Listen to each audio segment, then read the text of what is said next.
Hi guys, I'm Jess. Hi everyone, I'm Kristen. And welcome to this week's episode of ReDIScover. We are going to do something a little bit different this week, and we are going to film the audio of our podcast as we always do, but also we're going to film a video for YouTube so you guys can come along with us as we go on our journey through discussing all of the Walt Disney World resorts.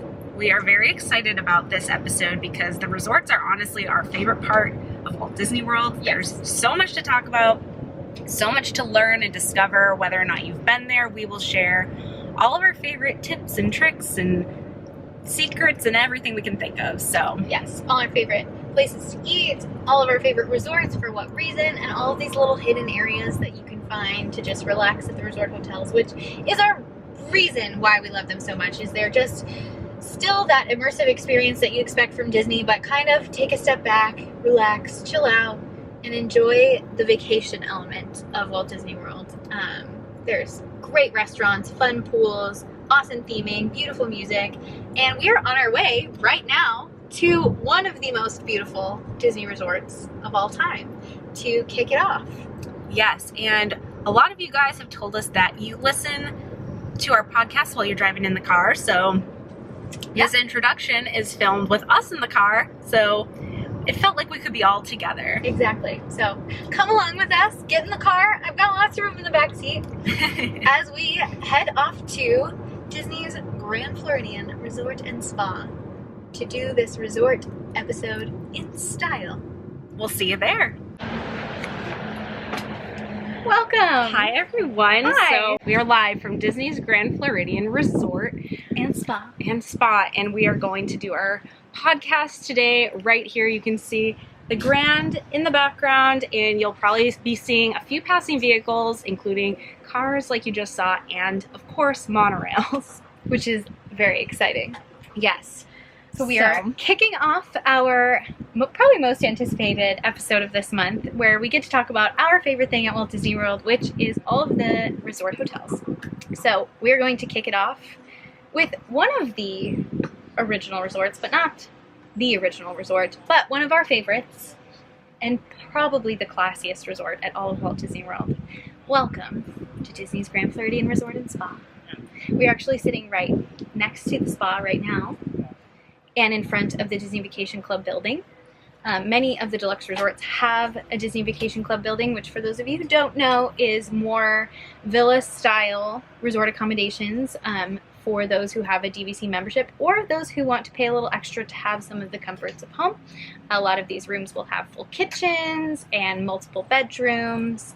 Definitely great if you have a larger party or you're just going on a long trip and you really want to feel like you've got all the comforts and amenities that you have at home. But want to take us through the theme of the Grand Floridian? Yes, so the Grand Floridian is a Victorian style hotel. So you're going to walk into this beautiful building over here, or the main lobby down there.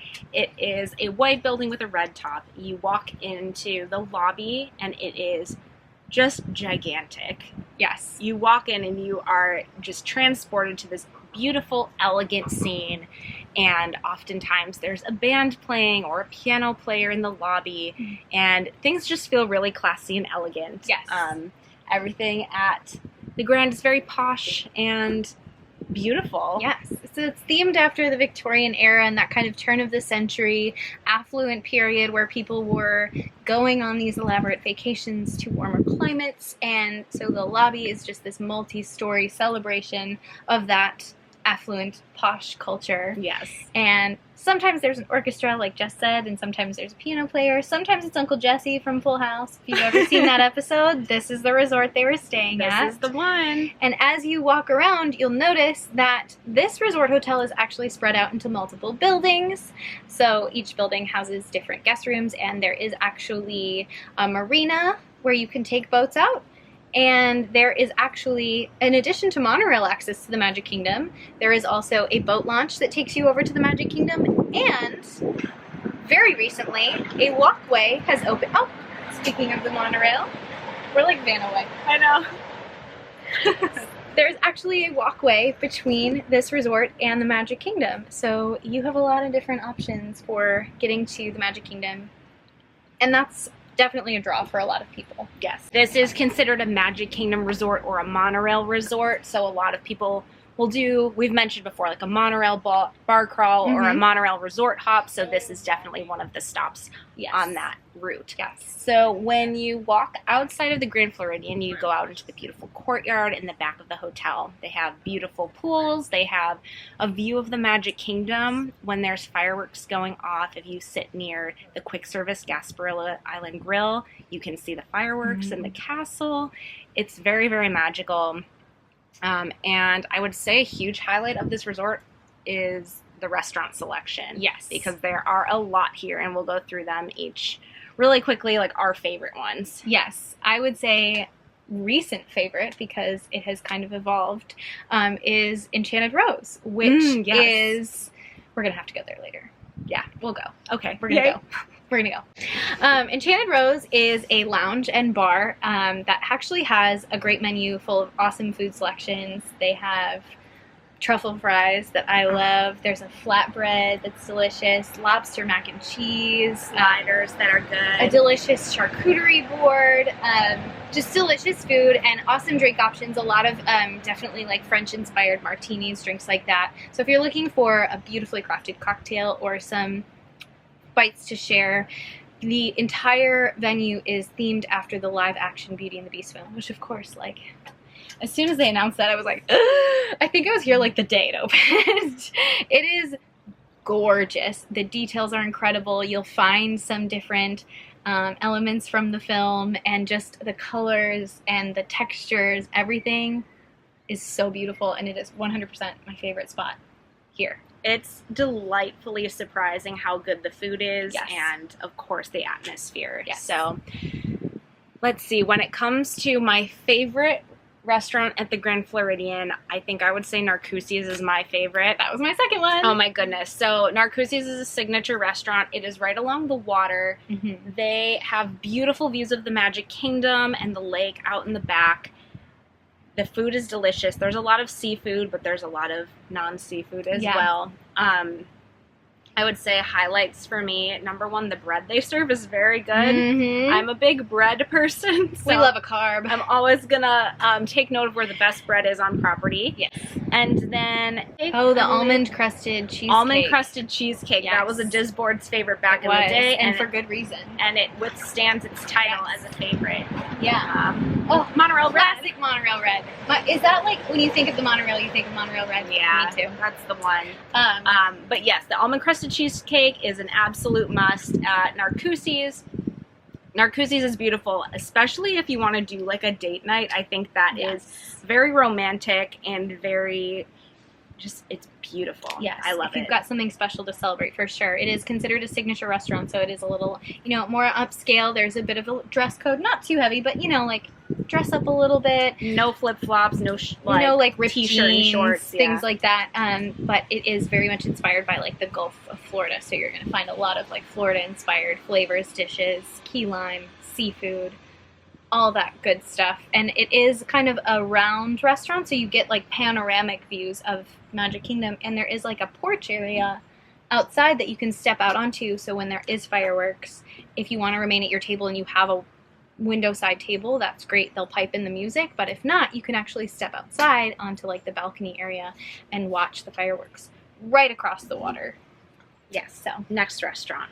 Some other restaurants we'll just run through really quickly because we have a lot of resorts to get to. Each one. Narcoossee's and Enchanted Rose are definitely our favorites. Yes. But the most upscale restaurant at the Grand Floridian is Victoria and Albert's. It has won Michelin stars, AAA, Diamond awards, every award you can think of in the restaurant industry. This restaurant has probably won. The chefs are highly acclaimed. You can even book like a chef's table package where you get to sit at the chef's table and they'll serve a kind of like a set prefix menu of chef's choice. It's very seasonally inspired and very pricey. And you can even add a wine selection for a wine pairing to go with each course as well. So that's definitely like a 50th anniversary, like wedding, like a really big celebration splurge. Yes. But If you want to dial it back a little, there is also a restaurant called Citricos, which is a signature restaurant as well, located in the main lobby building of the Grand Floridian. That one is definitely very like Florida fresh, I think inspired, but upscale as well. Beautiful views of the resort there. Yes. Their short rib is very good. I always remember that. But their menu does change very often because it is a signature restaurant. They're always updating and adding new things. The signature restaurants tend to be the most seasonally inspired. And because it's Florida, there's so much local produce to be found at all times of the year. So if you're looking to spend a little less money but still have an experience that feels upscale, the Grand Floridian Cafe is table service at breakfast, lunch, and dinner. And the food there is delicious. The atmosphere is just charming and bright and open and airy. And consistently have had a great meal there. They have a press pot of coffee in the morning, which if you're a coffee drinker, you love. My favorite meal at Grand Floridian Cafe is definitely breakfast. The Florida pancakes are amazing if they still have those on the menu. But yeah, like you said, I always think of the word charming when I think of Grand Floridian Very Cafe. charming. And speaking of charming, my actual favorite place to eat at the Grand Floridian, which I can't count right now because it's not currently open, but one of my favorite traditions with my mom that I love to do is the tea room at the Grand Floridian. Of course, a resort like this that's set in the Victorian era has to have a tea room. It is the Garden View Tea Room, and it is tricky to get a reservation because it's a very small space. Hopefully post-COVID it reopens, but it is your perfect afternoon tea. There are scones, there are little tea sandwiches. It's a lot of food. We've talked about it before in our top things to do at Walt Disney World without a theme park ticket episode, so if you listen to that, you'll get the full rundown. But it's a delicious, again, charming little afternoon, and you get to kind of dress up and feel fancy, and it's great for guys too. My stepdad goes and he has a great time, so yes, it's pretty cool. And then additionally, when the word charming comes to mind, I think of Prince Charming, and we have to also talk about... I forgot about this place. I know, we have to talk about 1900 Park Fair. So again, post-COVID, I'm not really sure what the operation is over there right now, but 1900 Park Fair is typically a character meal, and it has some really unique characters comparatively to the other parks. For dinner, it is the friends from Cinderella, so Cinderella, Prince Charming, the stepsister, stepmother. Very beautiful. So if you can't get into Cinderella's Royal Table or Akershus, this is a great option for those Princess Cinderella fans. And in the morning, it is a lot of like English inspired characters. So like Alice in Wonderland, Pooh and Tigger, Mary Poppins. So, and the food is great. It's a classic Disney buffet, but they have a lot of options. And and a few unique things just to this resort, like strawberry soup. Yes. Think it sounds weird. It's delicious. Yeah. So that's a great option as well if you want to meet a lot of characters, but you don't want to go to the parks that day, or you just feel like pigging out at a Disney buffet. Yeah, it's a super fun one. So that about covers it for the Grand Floridian. So many dining options here, 2 different pools to choose from, DVC, not DVC, even to just visit and grab a reservation at one of the restaurants. Have the chance to walk around the resort is so peaceful. My gem for Grand Floridian is at Christmas time, make sure to put this one on your list because they do create a giant gingerbread house in the lobby as well as have a larger than life Christmas tree. We do talk about this more in the Disney Christmas episode, but I think out of all the special things at the Grand, that always comes to mind for me. Absolutely. It's gorgeous. So we might as well walk to our next resort since it is within walking distance from here. If you take the path along Seven Seas Lagoon and the beach, there is a lighted pathway over to my favorite Walt Disney World Resort Hotel, Disney's Polynesian Village Resort. This is a completely different atmosphere.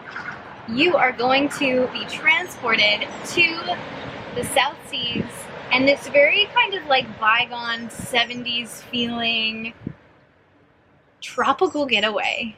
And you don't feel like you're at Disney sometimes. You don't feel like you're at Disney. The only reminder is that when you are walking along the beach at the Polynesian Resort, you get a direct sight line to the Magic Kingdom and Cinderella Castle, which makes it an incredible place to watch fireworks, especially because they do pipe the music in.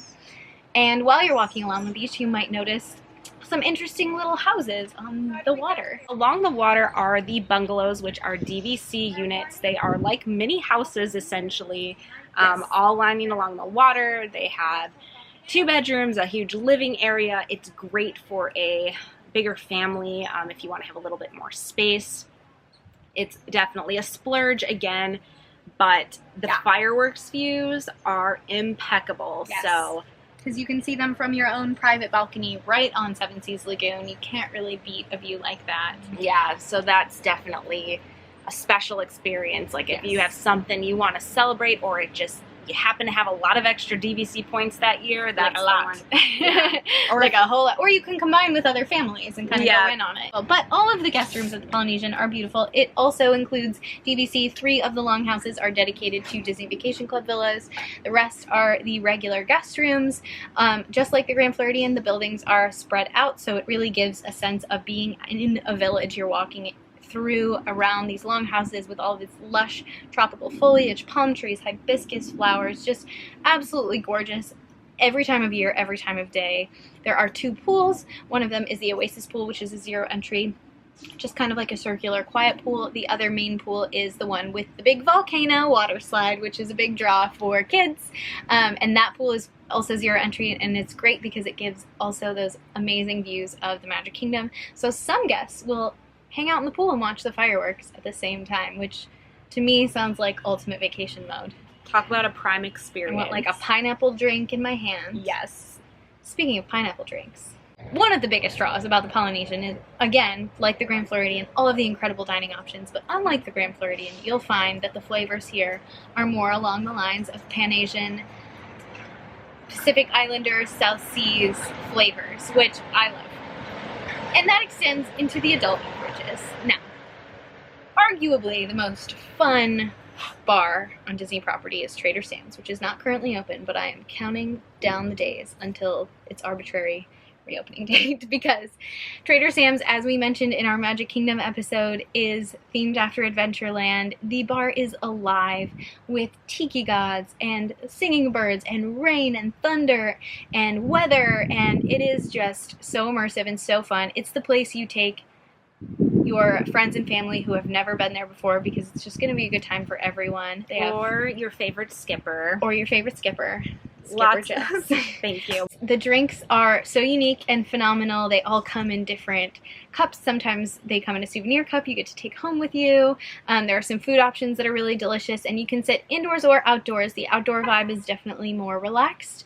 You're sitting on a patio surrounded by tiki torches and sometimes a live ukulele player around sunset. It's absolutely beautiful, super fun. And if Trader Sam's is still closed and you're here sometime soon, you can head up in the 2nd floor of the lobby to the Tambu Lounge, where you can still find some great tropical drinks, including a Lapu Lapu, which is actually a drink that's served into an entire hollowed-out pineapple. And if that doesn't scream vacation, I do not know what does. But the real draw about the Tambu Lounge is you can order the Ohana bread pudding from the bar.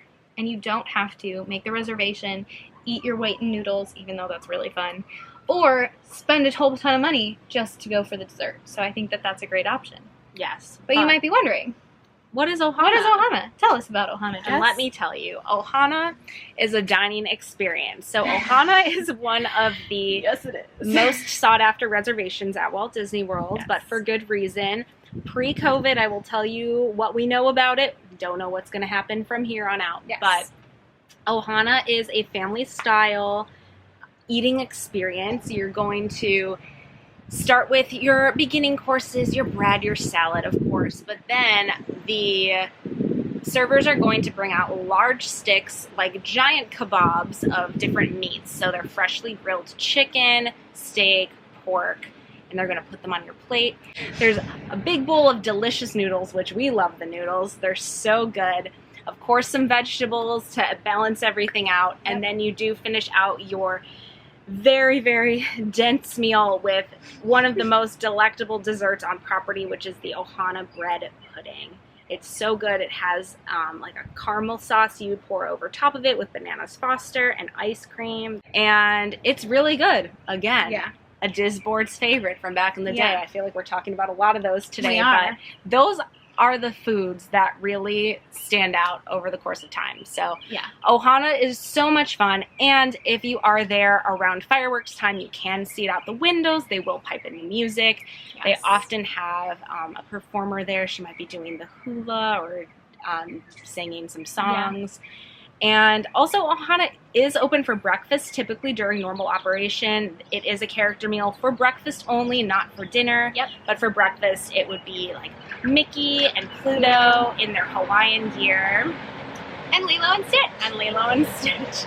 I get distracted by the monorail every time. I So hope you guys beautiful. are enjoying the true, Ambiance. authentic sounds Yes. of this location. Yes. But anyways, yes, so Ohana is tons of fun. We love it for dinner the most. Breakfast is also fun, Yes. but it's Agreed. great. And speaking of breakfast, we have to talk about Kona. my favorite breakfast location on Walt Disney World property. It might be mine too. Yeah, which is Kona Cafe. Kona Cafe. It's right next door to Ohana, and if you don't feel like having a character breakfast, head on over to Kona. I would say Kona breakfast, Ohana dinner is the way to go. Yes. At lunch and dinner at Kona, you will find similar Pan-Asian flavors, sushi, teriyaki, all sorts of things like that. Absolutely delicious. Definitely the highlight of lunch and dinner is the pineapple coconut bread with the macadamia butter. The bread! Of all the breads at Walt Disney World, this one's got to be top 5. Yeah. Oh, absolutely. Yeah. I had an obsession with that bread back in the day. If you used to read our trip reports, I think I It's like had a spiritual al- awakening. I almost had a whole post dedicated to how good this bread is. It's so Yeah. soft. It has macadamia nut, Rightfully so. Butter. and the butter, and oh, it's so good, guys. So But speaking of macadamia nuts, if you go for breakfast, there are some cult favorites that we want to address. Now, the cult favorite is not my favorite. I know that's an unpopular opinion, but if you've ever heard of Tonga toast, it is basically half a loaf of bread that is rolled in cinnamon sugar, stuffed with bananas, and deep fried. I like it, but it's definitely an indulgence. I think I've had like 1 or 2 bites of it in my life, and I'm just like, I don't get it. But what I do get are the macadamia pineapple pancakes. They are chock full of delicious macadamia nuts and covered in a pineapple compote, served with macadamia nut butter. And here's the catch. You ask for the strawberry sauce that comes with the Tonga toast normally, but they will give it to you with the pancakes. Pineapple, strawberry, macadamia nut, buttery, pancakey goodness. Like, do I need to go on? I'm just gonna go. Yeah. Highly recommend Kona. If you have a sweet tooth, Tonga toast is delicious. If you want more of a pancake experience, Still sweet though. still very sweet. Depends on how desserty you want to get for breakfast. Yes. You really can't go wrong at Kona. And if those two both sound too intimidating for you, they do have more regular breakfast Yes. options as well. But Yes. those are the highlights that we want to mention. Yes. And the Um, pressed pot of coffee here is also quite delicious. Better than the Yes. Grand Floridian one, in my opinion. Yes. I'm gonna have to insert some coffee culture as People we go. like coffee. We got to talk about it. Yeah. So, that's anything pretty much else at the Polynesian? There is, again, Dole Whips are no longer exclusive to Magic Kingdom people. Downstairs, just outside the lobby, is a sweet little kiosk connected to the lobby right next to the quick service called the Pineapple Lanai, where you can get a Dole Whip all the time. I think they're open until like 11 p.m. It's great. And again, I will say this every time, but my favorite Dole Whip combination is the pineapple swirled with the vanilla to balance the tart pineapple flavor with the sweet vanilla. But if you are dairy-free, like I try to be most of the time, the pineapple Dole Whip, not the vanilla, just the pineapple, and some of the other fruit flavors you have to ask, but the pineapple is definitely 100% dairy-free. So Which that's is an awesome way to enjoy Awesome. an ice cream treat without feeling sick later. Yes. So I think that about wraps up the Polynesian. We're going to take the monorail over to our next resort. The first Walt Disney World Resort hotel that opened in 1971 with the Magic Kingdom. It is probably the most, like, 80s futuristic style resort hotel. It is unlike any other hotel on property we're It's talking very about. Quintessential Disney. It's classic Disney Yeah. in every way. Disney's contemporary resort. You can walk from the Contemporary to the Magic Kingdom on a certain pathway that leads you directly to the entrance. Huge very plus. quick. Huge plus. Of course, the monorail station is really, you know, iconic in there. It's Yes. right in the middle of the Grand Concourse. And let's see. Yeah, the Contemporary, it has like vibes, you know. It does. It is really very does. classic Disney. It just screams like retro Disney everywhere you look. And the building that was constructed right next to it is the DVC building, which is called Bay Lake Tower. Same aesthetic, same vibe, just feels a little bit more modern, feels a little bit more upscale. In that building you will find exclusively DVC Villa Resort rooms, and on the very top of Bay Lake Tower a lounge that is exclusive to DVC members called Top of the World, which offers you panoramic views inside and out of the Magic Kingdom.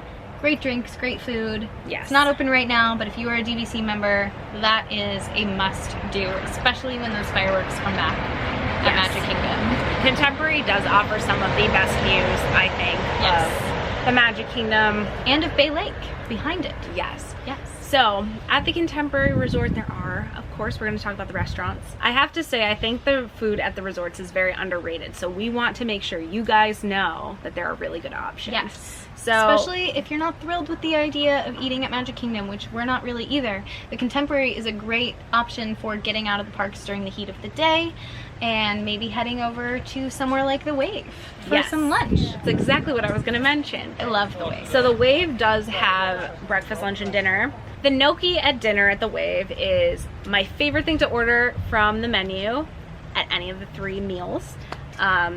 It's definitely a highlight, and they do sort of a brunch. Yes, so pre-COVID there would be a buffet option as well as a la carte options. Right now it's just a la carte, but there are some unique options. They actually do sweet potato pancakes with pecan butter at breakfast time. Again, really great coffee options. The cool thing about the Wave, it is very sustainably driven. A lot of things on the menu are organic or sustainably farmed fish, local vegetables and produce, so it's really awesome if you are someone who's interested in eating that way, especially when you are on vacation or, you know, like educating your family in that way. That's a really cool way to like expose yourself to that. Even the wine list and the coffee, a lot of it is like fair trade, sustainably sourced. Their soups change all the time. They're phenomenal, always like really fresh and delicious. They always have a sustainable like salmon on the menu that's really yummy. They have these like bao buns that are really good at lunchtime, cauliflower tacos, so many delicious things. I can't say enough. So if you're looking for a good variety, the Wave has that for you. Yes. And then as you head upstairs, there is a character meal during normal operating times called Chef Mickey's, which has been a buffet in the past. We'll see what happens moving forward. It's family style right now. Yes, so Chef Mickey's is your classic Mickey and Friends character meal. So if you have, you know, little ones or just big Disney fans, it is very classic Disney character dining experience. Fab 5 characters, lots of dancing and fun music and waving your napkin around. Yeah, it's kind of like a retro character dining experience. It feels like definitely fun if you have kids. Yes. So then, other than that, there is a quick service restaurant called Contempo Cafe. Some delicious options as well. They're most known for all their unique desserts. They always do some fun cupcakes that are seasonal, that are really delicious. So you always have to check when you're here, because it's probably something different from what you've seen on Instagram or something recently. They change it a lot.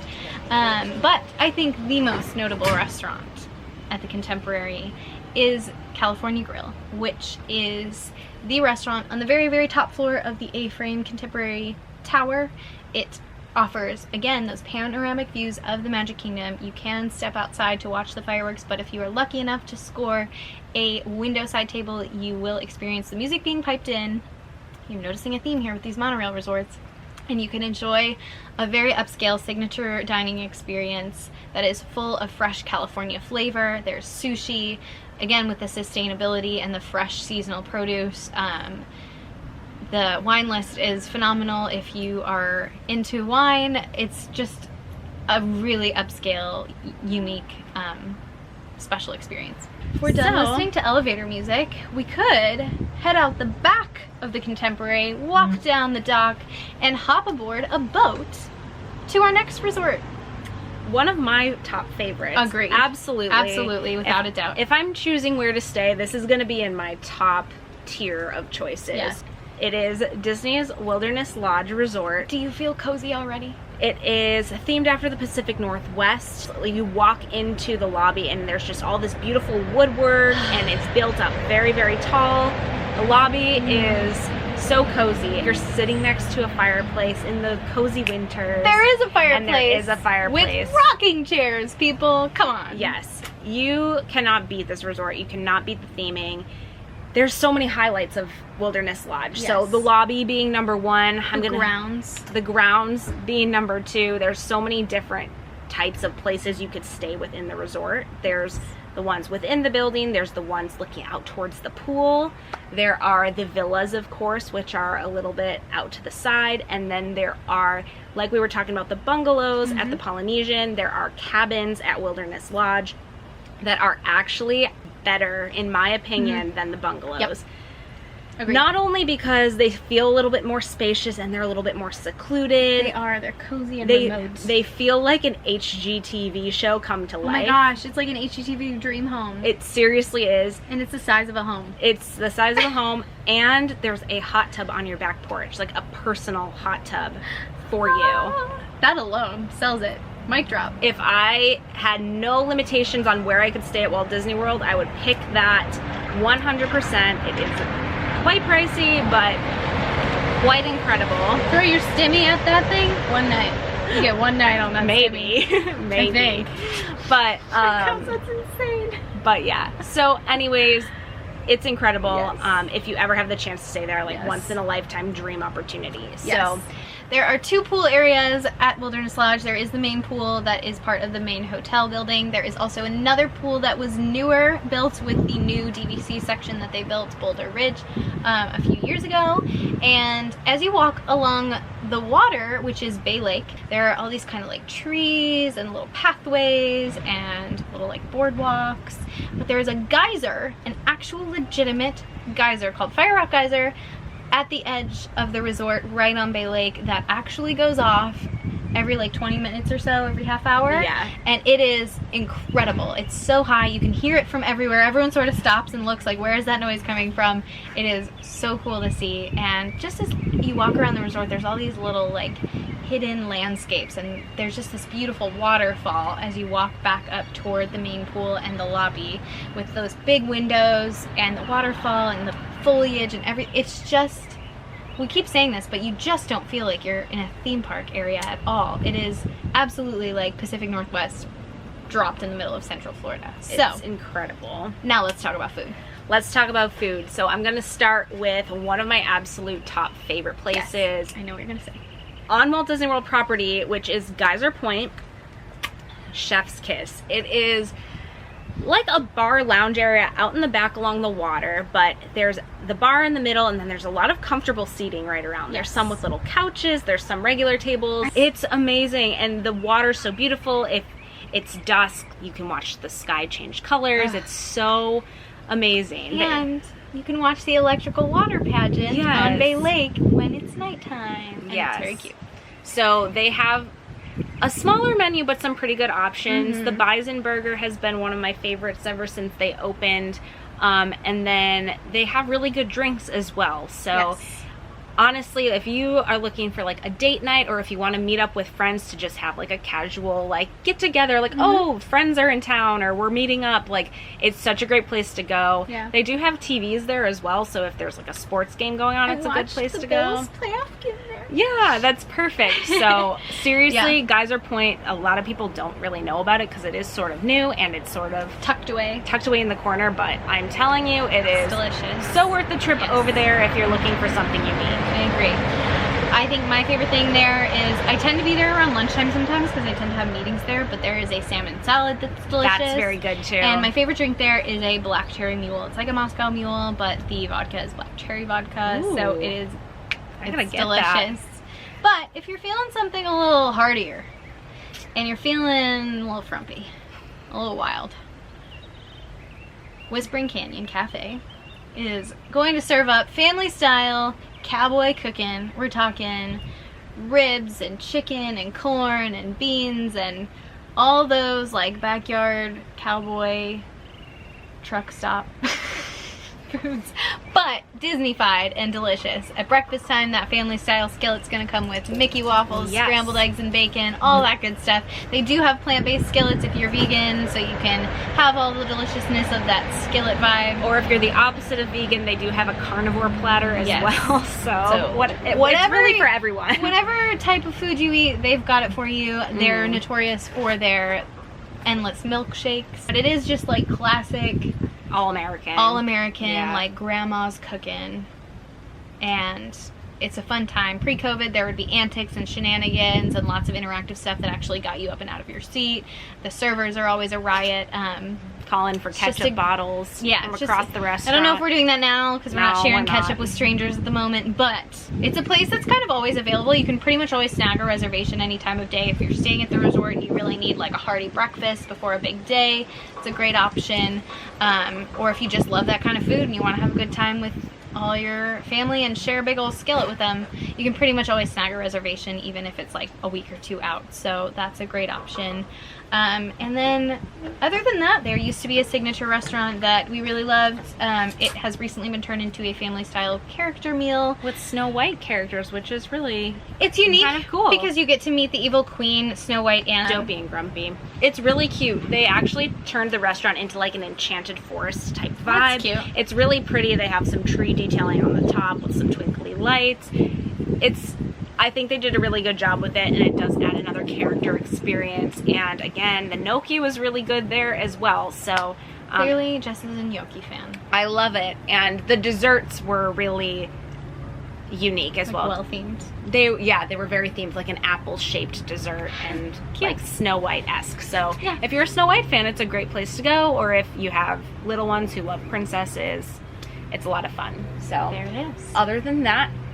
Oh, one more mention, really quick. At Roaring Fork, the quick service, they have a whole selection of quick service meals, of course, but if you're looking for a sweet treat that I've known and loved for many years, there's the Magic Cookie Bar, which it's like a brick of... You know what a Magic Cookie Bar is? Yeah.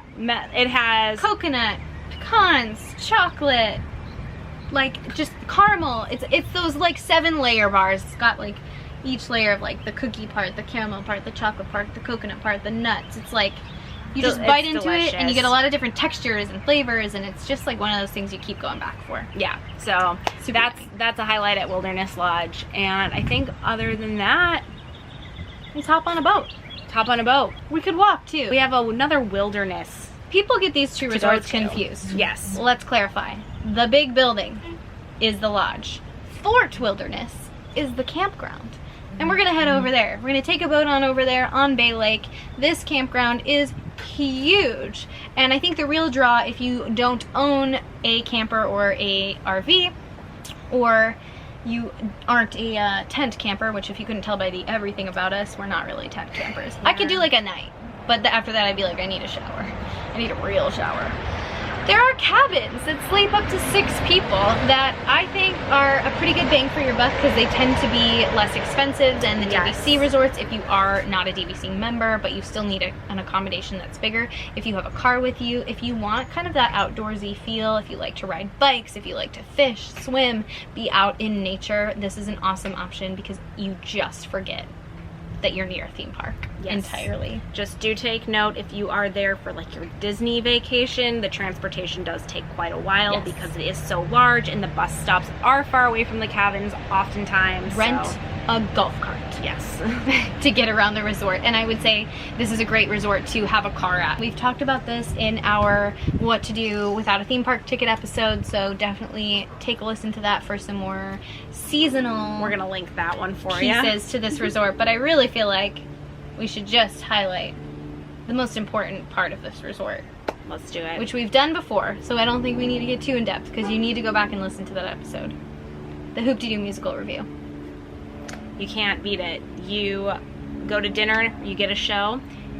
The dinner they serve, fried chicken, ribs, cornbread, mashed potatoes, corn, and strawberry shortcake. The characters are so funny, so interactive. It's all so good. They also have unlimited sangria, beer and wine. Sangria. It's just delicious. Spiritual. It's a great time. The storytelling is pretty funny. They go through like the story of Davy Crockett and all these crazy antics. They get the audience involved. It's a full production. You don't want to miss this. When they bring it back, like it is, I'm ready to go. There's a reason it's the longest running stage show at Walt Disney World. The singing is phenomenal. There's dancing, there's live music. It's just fun for all of the generations you can pack into Pioneer Hall. Yeah. It's a great time. And it does get a little festive at Christmas time too. So don't miss it. Absolutely worth taking the boat over from Magic Kingdom, or if you're staying at the resort, drive your little golf cart over there. Absolutely worth it. Yeah. The Fort Wilderness grounds. It feels a lot more like, again, like retro Disney. Yes.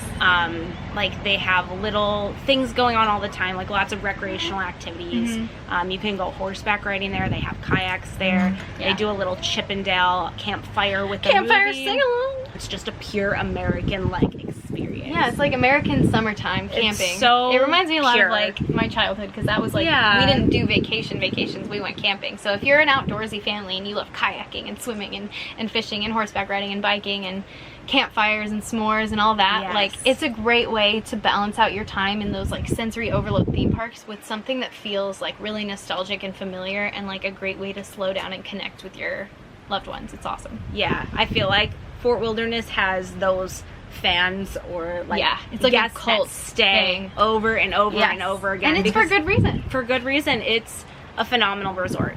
Anyways, I think that wraps up the wildernesses. That wraps up all the Magic Kingdom area resort hotels. So we will move it. To quote Stacy, we'll get on that monorail and we'll hightail it on over to Epcot. Yes. So let me just preface this by saying, I'm gonna go take a drink of water and let Jess talk about the Epcot resorts. Bye, guys. I am exceptionally passionate about the Epcot resorts. So why don't we start at the Boardwalk? So the Boardwalk is one of the Epcot resorts, and it is themed classic carnival, like American style boardwalk and a pier. So Atlantic City. The Luna Park pool is out back, and it has a really fun slide that's kind of shaped like an old style wooden roller coaster. It looks like that from the outside, but it's a water slide. It used to be a clown slide. They just did change it over to Mickey and Friends, so it is no longer the clown slide, rest in peace, but that was kind of funny. But that was there.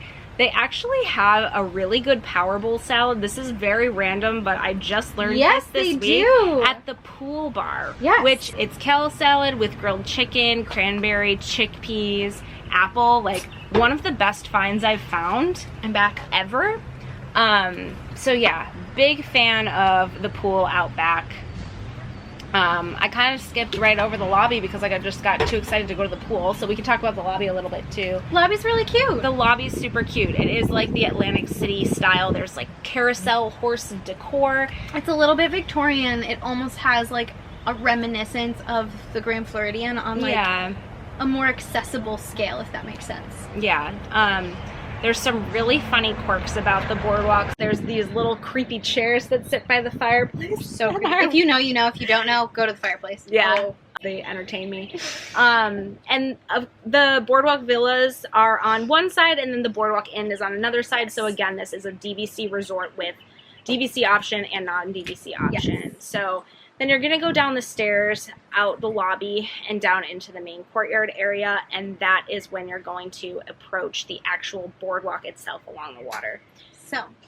So many where do we even start with this? So many fun things down here. I think we should highlight the best parts. Yep. I think the cool thing about the Boardwalk is in pre-COVID times, it really did feel like an immersive experience where you were like in a bygone Atlantic City with street performers. So they'd be juggling acts and magicians and mimes and all sorts of fun things to watch. And then if you head down to the left side of the Boardwalk, there is the Atlantic Dance Hall where you could go and have like kind of a dance club but Disney version night out. But the best nighttime entertainment, I think, is Jelly Roll's Dueling Pianos Bar. We've talked about this again in that What to Do Without a Theme Park Ticket episode. Go back and listen for the full rundown on Jelly Rolls. But as Jess said, Dueling Pianos Bar, amazingly talented musicians. They do take requests. People are dancing. People are having a good time. You're eating free popcorn. Like, the whole vibe is just so, like, nostalgic and whimsical, I think, is the best word you can use to describe the Boardwalk overall. And that definitely extends into Jelly Rolls. So whenever it reopens, I will be there eating popcorn, having a good time, requesting some T-Swift. And Mamma Mia. So they have a gift shop as well. It's called Screen Door. It's huge. Gifts. It's really big. I think that's a really fun gift shop just to walk through. Yeah, and the Boardwalk has a lot of unique to the Boardwalk merchandise. Yeah, like a lot of Boardwalk themed merchandise, which you can find there, which is kind of cool if you're a cult Boardwalk fan. Yeah. Like us. Yeah. Then you're going to move along to the other side. Flying Fish is first. That is the signature restaurant on the Boardwalk. It is currently closed. They recently renovated the restaurant. The interior is very modern, upscale, a lot of seafood dishes. Definitely just like a delicious, again, like date night, nice night out, celebrating something. The menu changes very seasonally. It's delicious. But next door to that is a fun vibe. And Jess and I went there together, actually. Yes. We had a grand old time. Abracadabra is the bar next door. It is like magician themed, but in a very elegant and classy It's type like way. 1930s magician, like a little bit Gatsby. Very deep reds and golds and Dark tones, dark woods. Yes. Yeah. And the drinks definitely extend there. They're definitely so cool. like speakeasy style drinks. Lots of bourbon going on there. Yes. Yes. Lots of dark liquors happening here. Yeah. That is open right now. Yes. During everything that's going on. God, that basketball. You might hear basketball in the background, guys. There's a nugget playing basketball back here, so we're going to let him practice, but if you're hearing a basketball, that's what it is. Yeah. Moving on from the Abracadabra, there is just a little walkway indoors, and then you're into the next restaurant, which is a favorite of ours, and I'm going to let Kristen talk about it because she's has a special, been there so many special heart connection to this restaurant. Trattoria Trattoria al Forno. In pre-COVID times, this restaurant was a character breakfast and then a regular, just a la carte sit-down dinner. Right now, it's a la carte for both meals. The food is phenomenal. At dinner time, you're definitely going to find a typical, like, Italian menu, which we love. And their wine list is great. The pasta's house-made. Everything that we've ever had there is delicious. That cheese bread we had that one time. The garlic, it's like a pull-apart bread. Yeah. I got it the other. We went back and I got it again. It wasn't even on the menu, so ask for it. I think the time we went, they were like, "Do you want this?" And we were like, "Well, yeah." Yeah. So the garlic pull apart bread. So again good. With the breads. We love bread. It's just our brand. And I always get chicken parm there too, and you can't go wrong with chicken it's parm. Classic. Yeah. I think I had like a meatball polenta thing there once. It was so good. But at breakfast time, hopefully post-COVID times because it was so magical, was a character breakfast. It was all you can eat. You did order off a menu, but you can order more than one entree. They bring pastries to your table. You order an entree. If you're really feeling hungry, you can order two if you want to do a little like sweet and savory or just share with the people you're with. There are bellinis and mimosas if you're feeling brunchy. It's delicious food.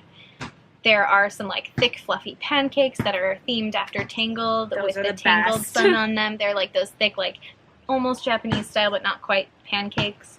There's like a polenta and like Sunday gravy. If you know what Sunday gravy is, I don't need to say anything more. If you don't, Google it. There's like this polenta with Sunday gravy and sausage and eggs. And so you can have savory, you can have sweet, or both.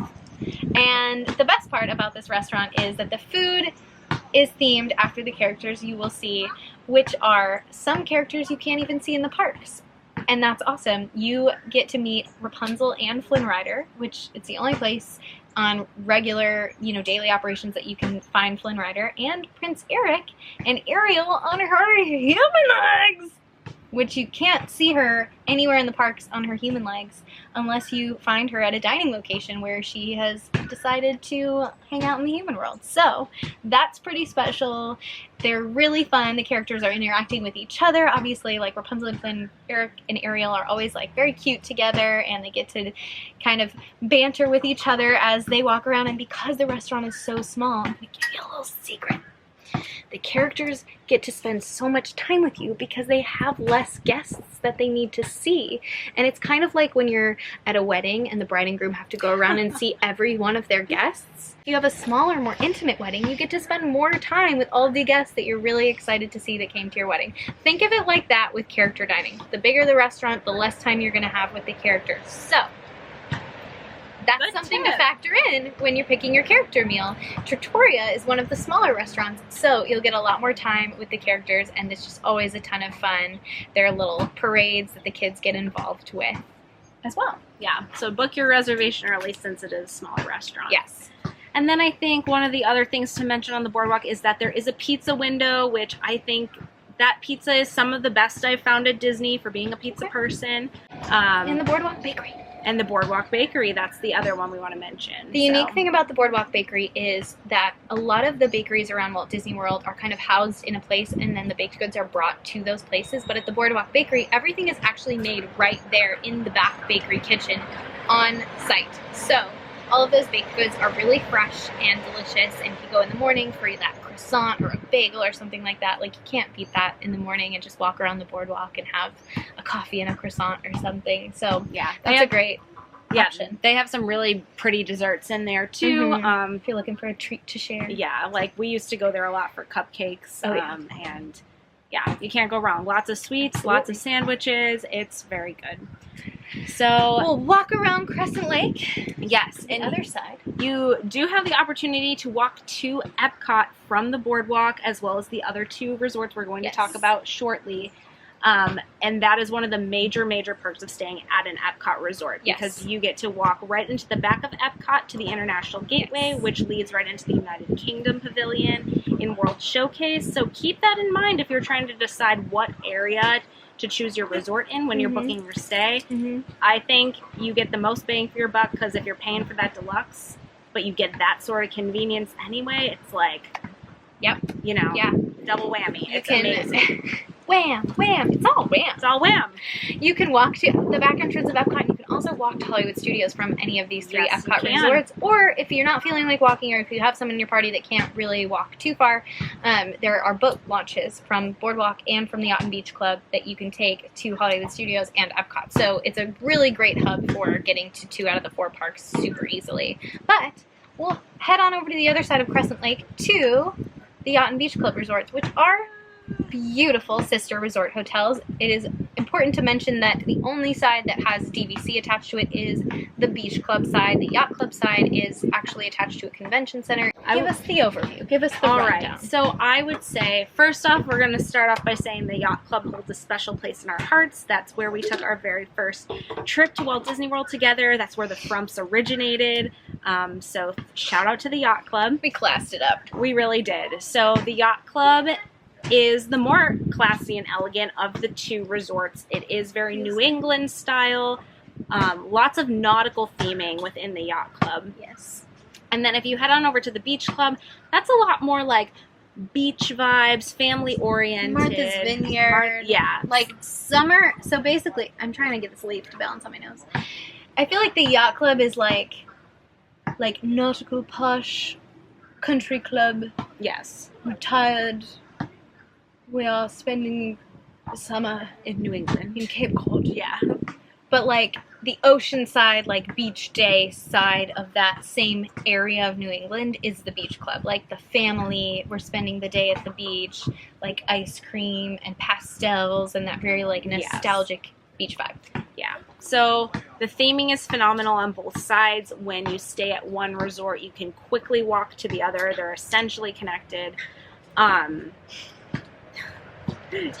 She's getting distracted.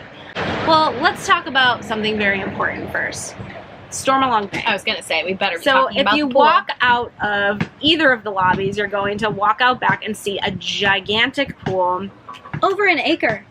It's huge. It stretches out for over an acre. And they are very, very strict. You do need to be staying at the Yacht or the Beach Club to get into this pool. You have to need a scan wristband. your room key or your magic band to get in, and then you will be given a wristband that changes color every day, so they know that you are staying on property. So yes, this is a huge draw for staying at this resort, especially if you're someone who likes a pool day.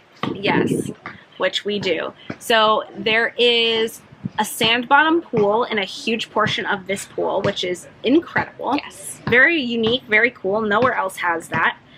There's like a lazy river area. There's a area where kids can play like in the sand. It kind of goes right into the water. Like build sand castles. It's like a beach, but at the pool. And of course some hot tubs and a really fun water slide and like a big ship. It's a shipwreck. Across the pathway that slides over. All the way across to the pool. Yeah. Yeah. So it's like the best pool day you could imagine on property. So much fun. They have a pool bar there called Hurricane Hannah's if you get hungry. But it's and it's very, very lively. Tons of fun. Lots of seating. Just, you cannot go wrong with that pool. It's the best one on property. Agreed. And if you've spent all day in the sun and you're just feeling like you want a cool treat, head on over to Beaches and Cream, which is right next to the pool area on the beach club side. You will probably need a reservation because it is a very popular spot. You definitely will need a reservation. Yeah, I was being optimistic. You definitely need a reservation. They serve lunch and dinner. It is like your quintessential diner, Americana, burgers, fries, grilled cheese and tomato soup. That's all go to. That's the one. Grilled cheese and tomato soup, guys. That's it.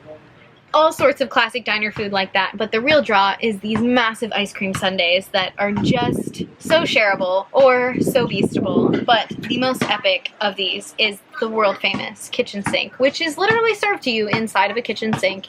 It includes every ice cream flavor in the house, every topping in the house, and an entire can of whipped cream.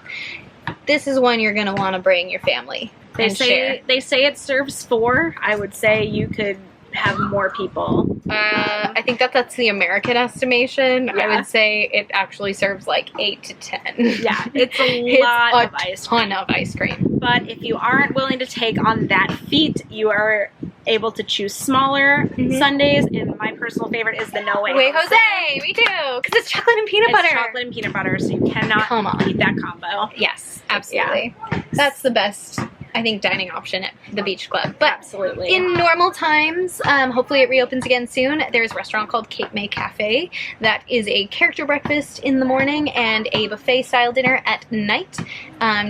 During breakfast, you can meet Goofy, Minnie, and Donald all in their classic beach wear. They are ready for a day at the beach, and it's, you know, your traditional breakfast fare. It is buffet style though, so, you know, Mickey waffles, pancakes, French toast, scrambled eggs and bacon, all that good stuff to start your day. But at nighttime, it turns into a clam bake. We have gone into hard food coma at this restaurant. Oh yeah, memories flooding back. Crab legs, shrimp, scallops, pasta, steak, everything you can imagine that sounds like summertime. Oreo bonbons. And the desserts are phenomenal too. There's cheesecake, those little Oreo bonbons, and they're all small desserts, so you can kind of like pick a few on your plate. We both went and on your plate and share them. We're like squirrels. We're just shoving Oreo bonbons in our cheeks for winter. Oh my gosh. It's delicious. I hope it reopens soon. It's one of the best buffets at Walt Disney World, for sure. It's so good. And other than that, we'll go over to the Yacht Club. We'll go over to the Yacht Club for the last dining option, I think. Yeah, so there's 2 restaurants there. There is a signature restaurant called Yachtsman's Steakhouse. Very elegant. So good. Very good. I think a true steakhouse. It's one of those steakhouses. One of the best steak options where you'll you'll sit down. They'll bring the Parker House rolls to you, of course, with like the garlic and the butter. Very traditional steakhouse. Good bread. It's good bread. Good bread here. Drink every time we talk about bread. And then you'll order your steak, whether you choose something small like a filet or something larger like a porterhouse or a ribeye, and it's served tableside. They'll like cut it for you tableside, and then all of the sides are a la carte. So if you want the creamed spinach, that's a classic steakhouse side, or mushrooms or fries or whatever, all of those things are kind of a la carte. So you can sort of build your meal, and I think it's the best way to do it is to like go with someone, get something bigger to share, like the porterhouse or something, and then do like a few of the sides to kind of pass around. And again, phenomenal service. It is a signature restaurant. It's going to feel more upscale.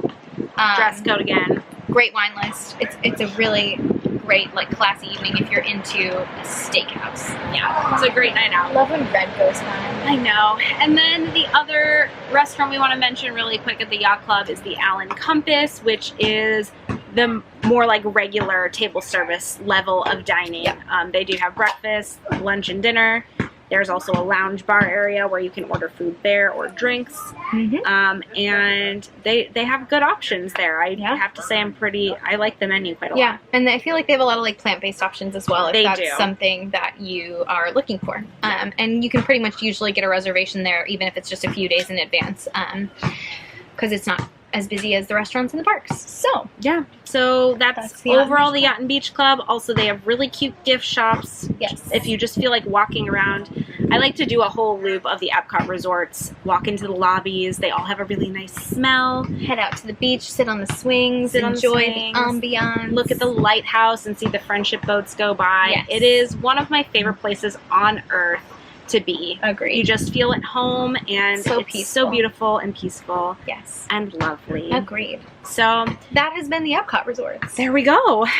Now let's head on over to the Skyliner, the newest form of transportation at Walt Disney World. Which you can catch from the back of Epcot. Right before you go in the park, you can walk to the Skyliner from Yacht, Beach, and Boardwalk. And there's a Skyliner station Right there. right there. Or from the front entrance of the Hollywood Studios. But we're going to head over to our next resort, which really doesn't fall into the Epcot category or the Magic Kingdom category. It's sort of popped up right in the center of Walt Disney World, and it has become one of our favorite resorts. Yes. Disney's Riviera Resort. This is the newest resort hotel. It is entirely Disney Vacation Club resort. That does not mean you can't stay there. As we approach Disney's Riviera Resort on the Skyliner, you will definitely notice this like grandiose resort feel. I feel like this is one of the resorts that just feels the most like epic when you approach it. It is themed after both the French and Italian Riviera, so you will notice that from everything from the architecture to even the music that's playing. You'll notice some of the songs are familiar to you in melody, but they're being sung in either French or Italian, which is cool, and it just sort of reinforces that, oh, we're not in Florida anymore. We're along the Italian Riviera. You'll notice movie posters around the around the inside of the buildings that are in Italian or French. They're like the original promotional posters from those films, and just the entire grounds, everything from the like little hidden gems inside or the room decor to the grand courtyard outdoors that has this beautiful grassy area flanked by these super tall palm trees. Just feels like a resort stay. Yes. It honestly, Riviera has a very different feel than every other Disney resort. At first I was like, okay, this kind of like doesn't feel like Disney, but it does. But it has grown on me so much. It is now again in my top tier of places that I would choose to stay. Yep. It's very elegant and very classy, but very vacation. Yes. The lobby itself is quite small, which I think was very shocking to a lot of it's people. underwhelming, but it's the outdoor part that's really like the staple. So once you walk down the stairs and you walk outside, and again you're in this huge beautiful courtyard area, and you have some fun lawn games going on. So you'll have like bocce or cornhole, like the recreation people are coordinating those. There are two pools. There's an adult pool on one side, and there's a lot less going on. There's no slide or anything. It's more just the pool and a hot tub. You relax over there. I mean, sometimes kids do go over there, but there's no lifeguard on duty. So at the other pool, that is where all the parties happening. You've got your lifeguards, you've got your water slide, you've got everything. Play over area there. is called Si Vous Play, and isn't that so cute? That's so cute. Yes. And there's a beach. Little area with some little like kind of, what are those called? Like those cabanas, little, like, cabanas and some Adirondack chairs. You cannot swim in the water though. No. Well, there's like a fence up too, so you can't even get in the water. But it is a nice view, and you can see the Skyliner and Caribbean Beach on the other side. Yes, the views at Riviera are gorgeous. Especially with that Skyliner. That really added a lot to it. It's so cool. The quick service is surprisingly delicious. Oh, it's phenomenal. It's called Primo Piatto. And good, Jess. Thank you. The breakfast option, the lemon blueberry pancakes, are a huge hit over there. People love those. What do you like? It's actually my favorite quick service breakfast on property. Yeah. It is customizable as far as like what you want to add to it, but basically the base is polenta. I'm obsessed with polenta. Oh yeah, I got this. If you grew up in an Italian family, you've eaten a lot of polenta in your life. It's polenta and scrambled eggs, and there's like caramelized onions and sun-dried tomatoes and greens, and you can choose like what protein or what you want to add to it. I usually get the side of fruit, and then I get Italian sausage with it. You can get regular breakfast sausage, but the Italian sausage is so good. So good. Also, guys, the basketball is gone. The basketball players left. Yeah. Anyways, thank you for bearing with us. We're, live at Disney, so we don't have any control over what's going on around us. And then as far as lunch and dinner goes, they have this really good chicken sandwich there that... Oh, the one that's on focaccia? Yes, it's very good. My favorite thing at lunch and dinner they have a grilled vegetable skewer. It's kind of like a kebab. It's grilled eggplant and bell peppers, red onions, portobello mushrooms, all on this skewer. It's served with naan bread, Greek yogurt, and tabbouleh. So it's plant-based. It's not vegan because of the yogurt. I'm sure you could ask for it without that if you wanted it to be vegan, but I think that you need like that kind of sauce element. There's some hummus involved as well. It's basically just like very Mediterranean, very fresh, very healthy. But very filling. It's so good. Yes, it's delicious. So you can either kind of pull the skewer out and make it like a naan sandwich, or I kind of just like fork and knife the entire thing and get a little bit of everything, and it's delicious. It's definitely a quick service with a lot of unique options you don't find at a lot of the other ones. And good quality. Find myself just like wanting it, like craving it, especially that polenta with the eggs at breakfast. Yeah, it's very, so very, very delightful. So honestly, Riviera's dining options are killer across the board. There's not a single one that I do not like, including go ahead. Bar Riva. Yes. It's very al fresco. It's indoor, outdoor. There's beautiful tiling. It is the bar that technically serves as the pool bar right across from the main pool. But there are high top tables, regular tables. You can sit at the bar. A lot of the cocktails are unique to the resort and to that style. So if you are like me and you like an Aperol Spritz, there is an Aperol Spritz. They do a Negroni Spritz. They do a lot of Mediterranean style drinks. There's one drink that's like a vodka soda, but it has honey and chamomile tea. That's delicious. And then they have a full menu as well. And notably, the Greek salad there. I know that sounds so boring, but it is like not your standard quick service Greek salad. It is like butter lettuce, actual cubed feta, not like crumbled out of a tub. It's like the feta that comes in the brine. It's legit. Yeah. They cube up. You can get chicken or shrimp. There's Kalamata olives and artichokes. Like it is like, oh my gosh, it's so delicious and so fresh. I love it. Yeah, I think my favorite part about that bar is the decor. It's a lot of blue and white tiling. There's even a little picture of a Disney cruise ship that they painted on the wall. I want like my shower to be those tiles. It's so beautiful. It's kind of like Mykonos colors from Greece, actually. Very Mykonos. On our way up to the other restaurant, there is a little spot right off the lobby called Le Petit Café. Oh, yeah. Which, in the evening, serves as a place that serves, like, cordials and little desserts that are beautiful and aperitifs, but in the daytime, it serves as a coffee bar, which is such a welcome addition to a resort if you are a coffee person like me, because it's not just drip coffee. They have full espresso drinks, full bar of espresso drinks. You can get a cortado and Americano. You can get unique drinks that are crafted for the Riviera that are themed. Some things change seasonally, and you can add flavors and get whatever you want in a cappuccino or whatever, and it just feels like they could not do a resort that's themed after the French and Italian Riviera without having espresso, so that's really awesome. But the real draw, all the way up on the 16th floor, 14th floor of the Riviera Resort, is Topolino's Terrace. And if you don't know what Topolino is, Topolino is what they call Mickey Mouse in Italy, and I think it's adorable. And this restaurant is, again, themed after the French and Italian Riviera. It is very like avant-garde decor, panoramic views of the resort, and in normal times you can see both the Epcot and Hollywood Studios fireworks from this resort. Now there is an outdoor patio with an outdoor bar and like lounge area, which is phenomenal. They have those like string lights lit. It's just pure like bliss vacation, like warm, balmy summer evening vibes for sure.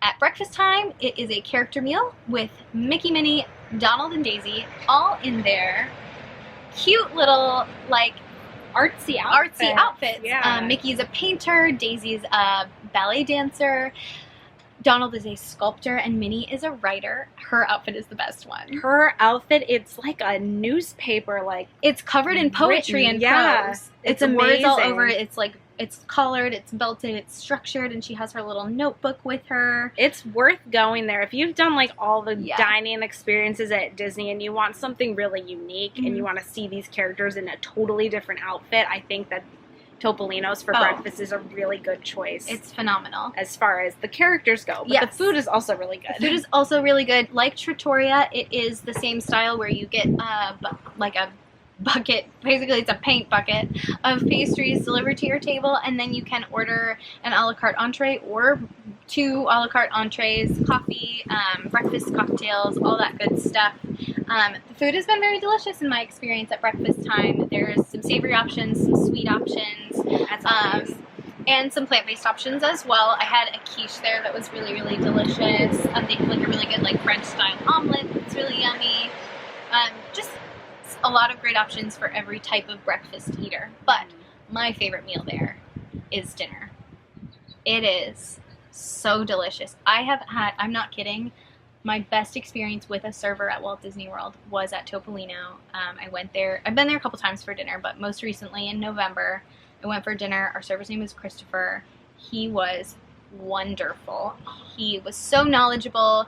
He brought out the wine list. We got started talking about viticulture. He made an excellent wine selection for us. The food is phenomenal. Like, the appetizers are amazing. There is gnocchi with duck confit. Now, I'm not a duck person. Yeah, me neither. It's very little amount. But the gnocchi are so, like, buttery and just tender and delicious that, like, it's worth it for having the duck with it. Okay. And the chicken sugo rigatoni. Ooh. Phenomenal. All the pasta is made in-house. There's a bucatini dish with, like, tomatoes and olive oil that's just, like, so fresh and yummy. Like, you cannot go wrong.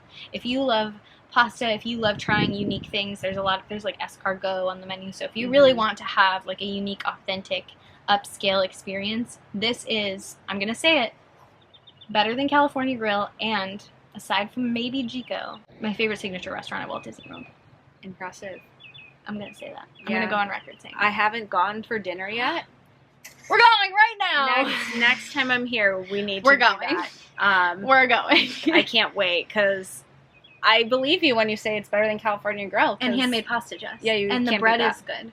Oh, the bread. They have homemade bread that is very like Italian, like almost ciabatta style bread, and they bring you 2 different kinds of olive oil, like a more like savory one and like a fruit forward olive oil to dip in it. You cannot beat that combo. No.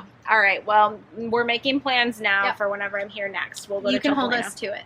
Can't wait. Look for the Insta posts. But anyways, so that covers all of the Riviera dining. Yeah, I think. And the only other thing I want to mention is there is a little Disney highlight. Little hidden gem. Yes, when you are walking to the Skyliner, there's this beautiful fountain under this archway. And under that archway are these gorgeous ceramic mosaic tiles that arch all the way up from one end to the other. There's a Tangled themed one with her tower and the lanterns, and then the other one is Peter Pan, and it has the London Big Ben clock tower, and then, of course, the golden pirate ship. Yes. And they're so intricate. Just if you just beautiful. want to go up and like look at the tiles, each one is so individually different and placed perfectly, and it just creates this gorgeous mural. So it's one of the best photo spots, I think, at a resort. Gorgeous. Even just to see it. Oh my gosh, absolutely beautiful, and honestly worth the trip just to see that. Yes, I'm gonna say that. And if you're just taking the Skyliner and you're doing like a hop off at a resort, like when you hop off at Riviera, you get off right there and you can see it right away, or right before you leave. So it's perfectly placed. We love Riviera. Very, very impressed. I'm really happy that it exists now. But we have to move on. And it's time to move on. We're going to go like completely to the other side of the property right now, because there is one last deluxe resort. There's a couple more deluxe DVC resorts we have to get to, but our last deluxe resort, that's part DVC, part not, yeah, is a one that holds a special place in my heart. Disney's Animal Kingdom Lodge. We have a lot to talk about with Jumbo House and one. Kidani Village. If you want an immersive resort hotel and you don't care about proximity to the parks, the only park it's close to is Animal Kingdom, but it's a bus to everything. There's no boats or monorails or anything like that. So pretty secluded. Bring a car, but it is secluded. If you aren't interested in rope dropping and staying at the parks till all hours of the day, and you want an immersive resort experience that feels truly like you are transported to another time and place, this is it. The first section is Jumbo House. It is the section that is partially DVC, partially not DVC. It surrounds, literally in a U shape, an actual savanna, an actual nature preserve, where you can walk out among like the rock formations and see all of these animals that you would see, most of the animals that you would see on Kilimanjaro Safari at Animal Kingdom. Giraffes, zebras, okapi, bontebok, all of the cool things. And there are guides out there as well, cast members who are actually from Africa, who will speak to being on safari in Africa, savannas, like the wildlife there, the culture, and it's so cool to talk to them. That is 100% the coolest part about being there. And that culture, that element extends into every nook and cranny of that resort. The architectural design. There are artifacts in little rooms off the lobby that you have to find. There's a gorgeous like open air rotunda fireplace. The music that's playing is so gorgeous and just like richly steeped in African culture, and a lot of the songs are in Afrikaans or Swahili. Even the Christmas music that they play at Christmas time. And I think this is one of those resorts that inspires you to travel, or if you know, like, I don't necessarily know if I can get to Africa, this is a great way to like get a taste, like dip your toe into a new culture that we really truly don't in this country know a whole lot about. So it's so cool. I think for Animal Kingdom Lodge it is worth investing in getting a savannah view. Yes. So you can see the savannah right from your balcony. You will literally sit out there and there will be giraffes walking by. It is unreal. It is amazing to have a morning cup of tea or coffee and to watch the animals right there. Just have coffee with the giraffes. Yes. So it's just, I think it's really worth it. It is a bit more, of course, because it is the premier choice. However, worth every penny.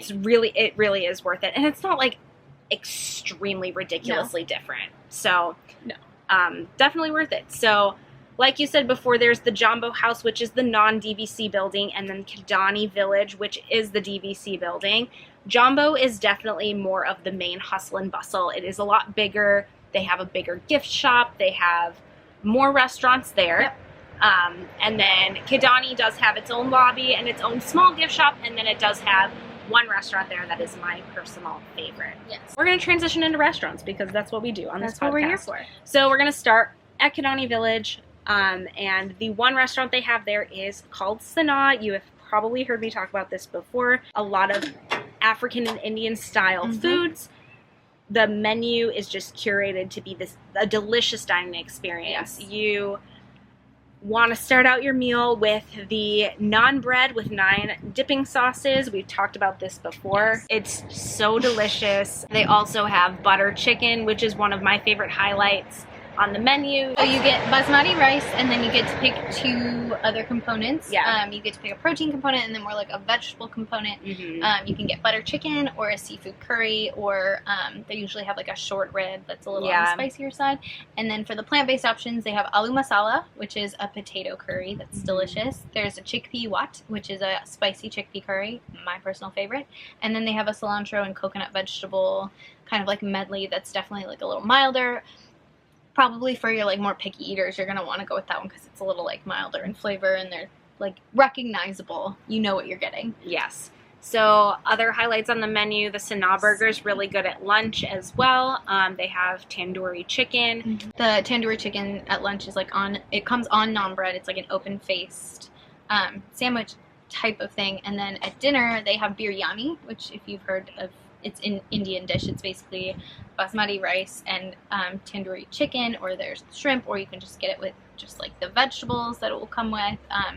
So it's like if you feel like you're a pickier eater, but you're gonna experience a lot of those flavors, that like toasted coriander and cumin and all of those spices are what will like bridge you from, okay, I recognize that this is basically like chicken, rice, and vegetables, into, oh, but this is how I would be eating my chicken, rice, and vegetables in this country. So really giving yourself over to Sanaa and like enjoying it as an introduction to a new culture and their foods and their traditions is, I think, the best approach. Absolutely. And the bread service is the way to go. The bread service is the way to go, and just atmospherically, the decor inside is really beautiful. They have really intricate detailing, and the lamps are gorgeous with little stained glass in them. And woods are warm, the colors are vibrant. Yes, and then if you look out the back, you can see the animals as you're eating your meal. Yeah, which is right on the savannah. It's a huge highlight. So Sanaa is one of, I think, the biggest hidden gems at Walt Disney World. If you haven't been, you got to get on over there. Can't go wrong. You can't go wrong. So we'll leave Kidani Village and transition over to Jambo House. The quick service, Samara, is my favorite quick service on Disney property. It was mine until Primo Piatto happened. That's fair. Yeah, that's fair. However, I still So good. love, I don't know, this meal is so particular to the Mara that I would go there for it any day.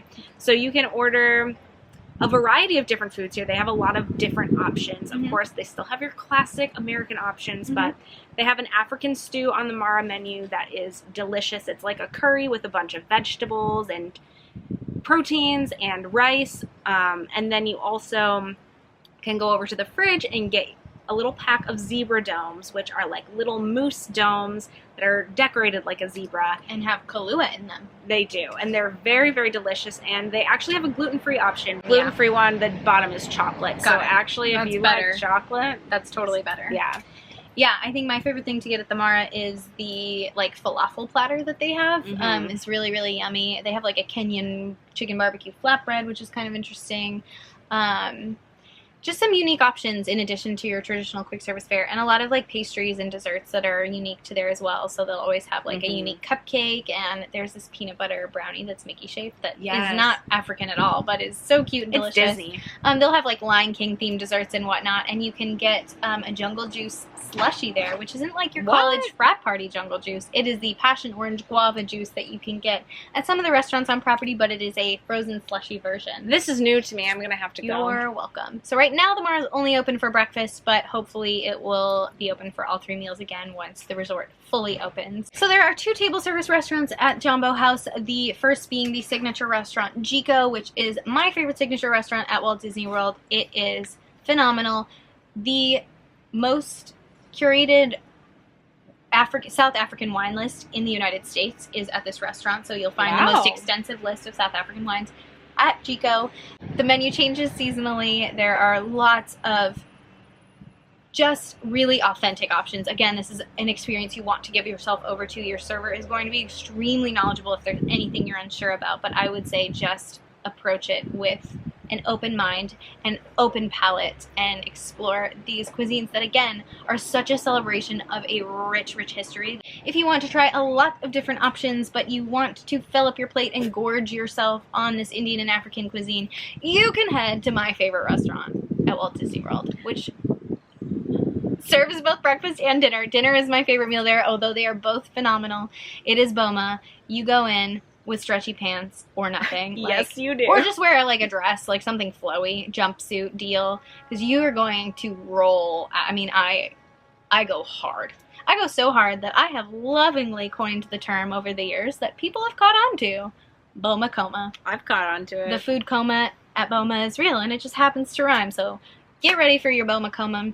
If you go at breakfast time, you will find some African-style breakfast options, but you'll also find your standard breakfast fare as well.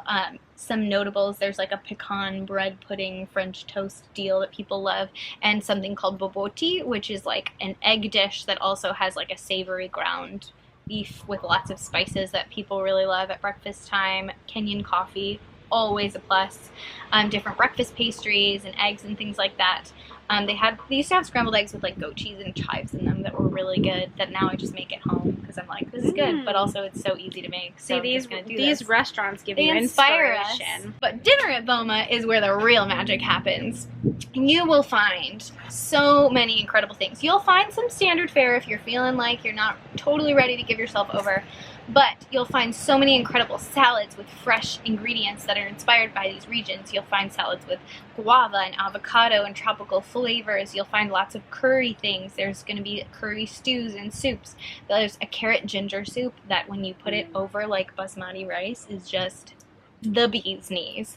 You'll find salmon and a carving station with short rib and prime rib and chicken and all these different sauces. You'll find boboti at dinner as well, actually, and then something called chakalaka and something called pop, which I like to have together. Pop is it looks like cream of wheat, but it's like savory. It's not sweet at all. It's not sweetened. It's just like this like kind of almost polenta-like dish, and the chakalaka is like this tomato stew basically. So I'll get like a scoop of the pop and then put the tomato thing over it, and it is just delicious. And if you can get some like naan bread or those crackers and kind of like scoop it, but it's really delicious if you try it. There's house-made hummus and crackers. There is like a whole station with just like different fruits. It's so fresh and vibrant. The flavors are just like a celebration in your mouth. You can't get enough because every time you take a bite of something, it's something different and new and unique. And so you just have to try everything. And they do have the zebra domes for dessert. Like Cape May, there's some smaller dessert options. So you can try tons of yes, stuff. Most notably, the zebra domes. My sister's favorite, the Kenyan coffee tarts, which are these little, they're gluten-free. They're chocolate shells with coffee mousse in the middle. Yum. So yummy. And then they usually have some sort of a fruit like panna cotta, like a guava panna cotta or passion fruit. Passion fruit one is so good. So once you make it to dessert, you are pretty full, but luckily the desserts are really small, so you can try a few without going too far over the edge. Honestly, I would say restaurant-wise, I think Animal Kingdom Lodge would win in best restaurant category. Yeah, I think that and like that, Polynesian, and Riviera for me are like the top 3 restaurants. So Resorts. So good. So the next portion of our resort hop, we're going to do full DVC resorts now. Yes. So these are just DVC units. You can, of course, pay to stay there. It is going to be more, but kind of like Riviera. Yeah. But the first one we're going to start with is the very, very first Disney Vacation Club resort that was ever created. Just to give you a little background, if you haven't heard about DVC before, it's basically Disney's version of what a timeshare would be. Yep. You purchase your membership, and then you get an allotment of points per year that renew every year, and then you can use those points towards your vacation units. So Old Key West was the first resort to open that you were able to buy a membership for. And you have a home resort, so a lot of the original DVC members are Old Key West members. So a lot of people that stay there are people that like ride or die Old Key West. And it is themed exactly as it sounds. South Florida, Key West, tropical, lush, I mean super lush, just greenery everywhere, palm trees. It's built around a golf course. What's more Floridian than old men golfing? Oh my god. These pastel colors of minty greens and pastel pinks and blues. Yeah. Everything just feels light and airy and just like you can just go, yeah. sit back and relax. Very relaxing. Very, again, doesn't feel like you're at Hustle and Bustle theme park. That is the theme across most of the Disney resort and hotels. that's why they're so wonderful. It's so very sprawled out. I would recommend a car at this resort. Or requesting to be as close to the hospitality house as possible. Which is the main building. If you are unable to do so, they do have bus stops around the resort. So you're not totally out of luck if you are far away. It just is going to take a bit longer to get to the places you really want to go. Like we just said, the hospitality house is the main building area. That's where you're going to go to check in, but that's also where the main pool is going to be located. There's a little grab-and-go quick service that just has like very basic standard grab-and-go quick service fare, but this is also where you can catch a boat to Disney Springs. So while you do have to take a bus to all the parks, there is a boat that will take you to Disney Springs, so that's kind of a neat option if you think you'll be spending a lot of time there. But yes. So the main restaurant at Old Key Olivia's. West is Olivia's Cafe, and it is very Florida Keys style. They do have breakfast, lunch, and dinner. Their breakfast is delicious. The banana bread French toast is a very sweet option, but a very good option. And for dinner, they have a lot of sandwiches and fried chicken, a variety of dishes. Very homey. Conch fritters, key lime pie. Yeah. Like key lime pie. Homey South Florida, for sure. It's just very light and airy and just very chill. Like, I wouldn't feel weird going there in sweatpants. Yeah, it's very, very chill. chill. It literally feels like you're at your Florida vacation home. Yeah. And it's pretty easy to get a reservation there because a lot of people just don't know about it, and a lot of people don't go over to Old Key West if they're not staying there. Most of the people eating there are staying there. So it's worth the trip over if you want to have like a sit-down breakfast or something and can't find a reservation anywhere else. The food's delicious. Yeah. The location of the resort is good. Like you were saying, it's right near Disney Springs. Outside of Olivia's, there is this huge wall with frames of like OG Disney Vacation Club members, like old trip photos from really like the 90s and early 2000s, and it's really cute. So it's just kind of, it's like a memory wall. Yeah. I'd say if there was any Disney resort that felt like a living scrapbook, it would be Old Key West. For sure. I agree.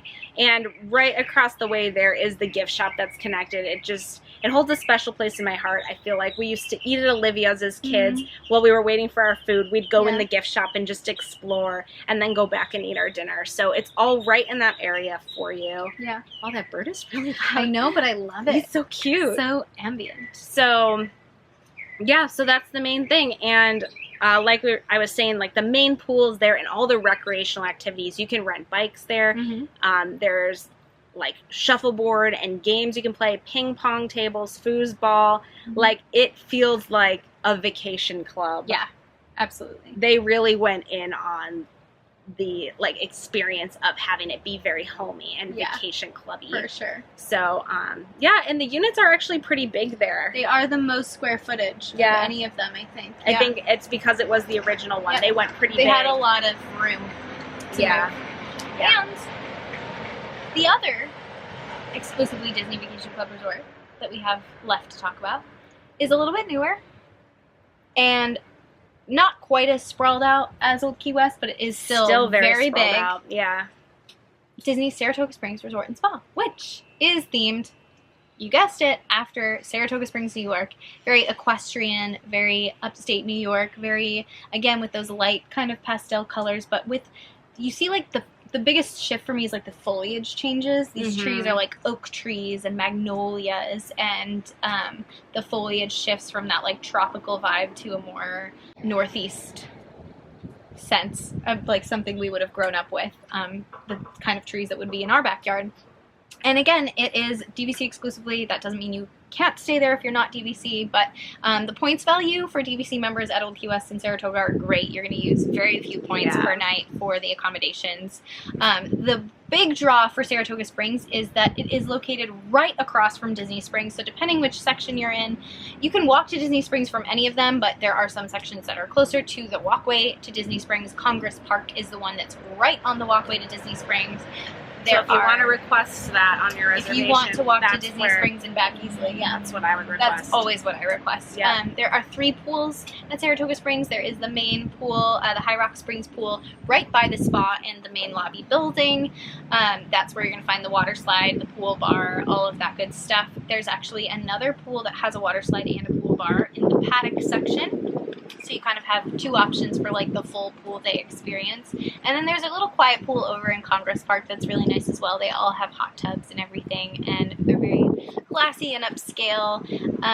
The main building does have both a quick service and a table service restaurant. Not like a whole lot to note here cuisine-wise, but there are options for you if you are staying there. I would say if you are over in the main building, get on that boat launch over to Disney Springs if you want to have lots of different dining options. But it's a great resort. Honestly, like I've always had a great stay there. The rooms are beautiful. The whole grounds are beautiful just to walk around. They have those details in the room too with like the horses. Yeah, the different Disney horses. Yeah, Maximus. It's good for horse Angus girls. From Brave. Yeah, it's good if you're a horse girl for sure.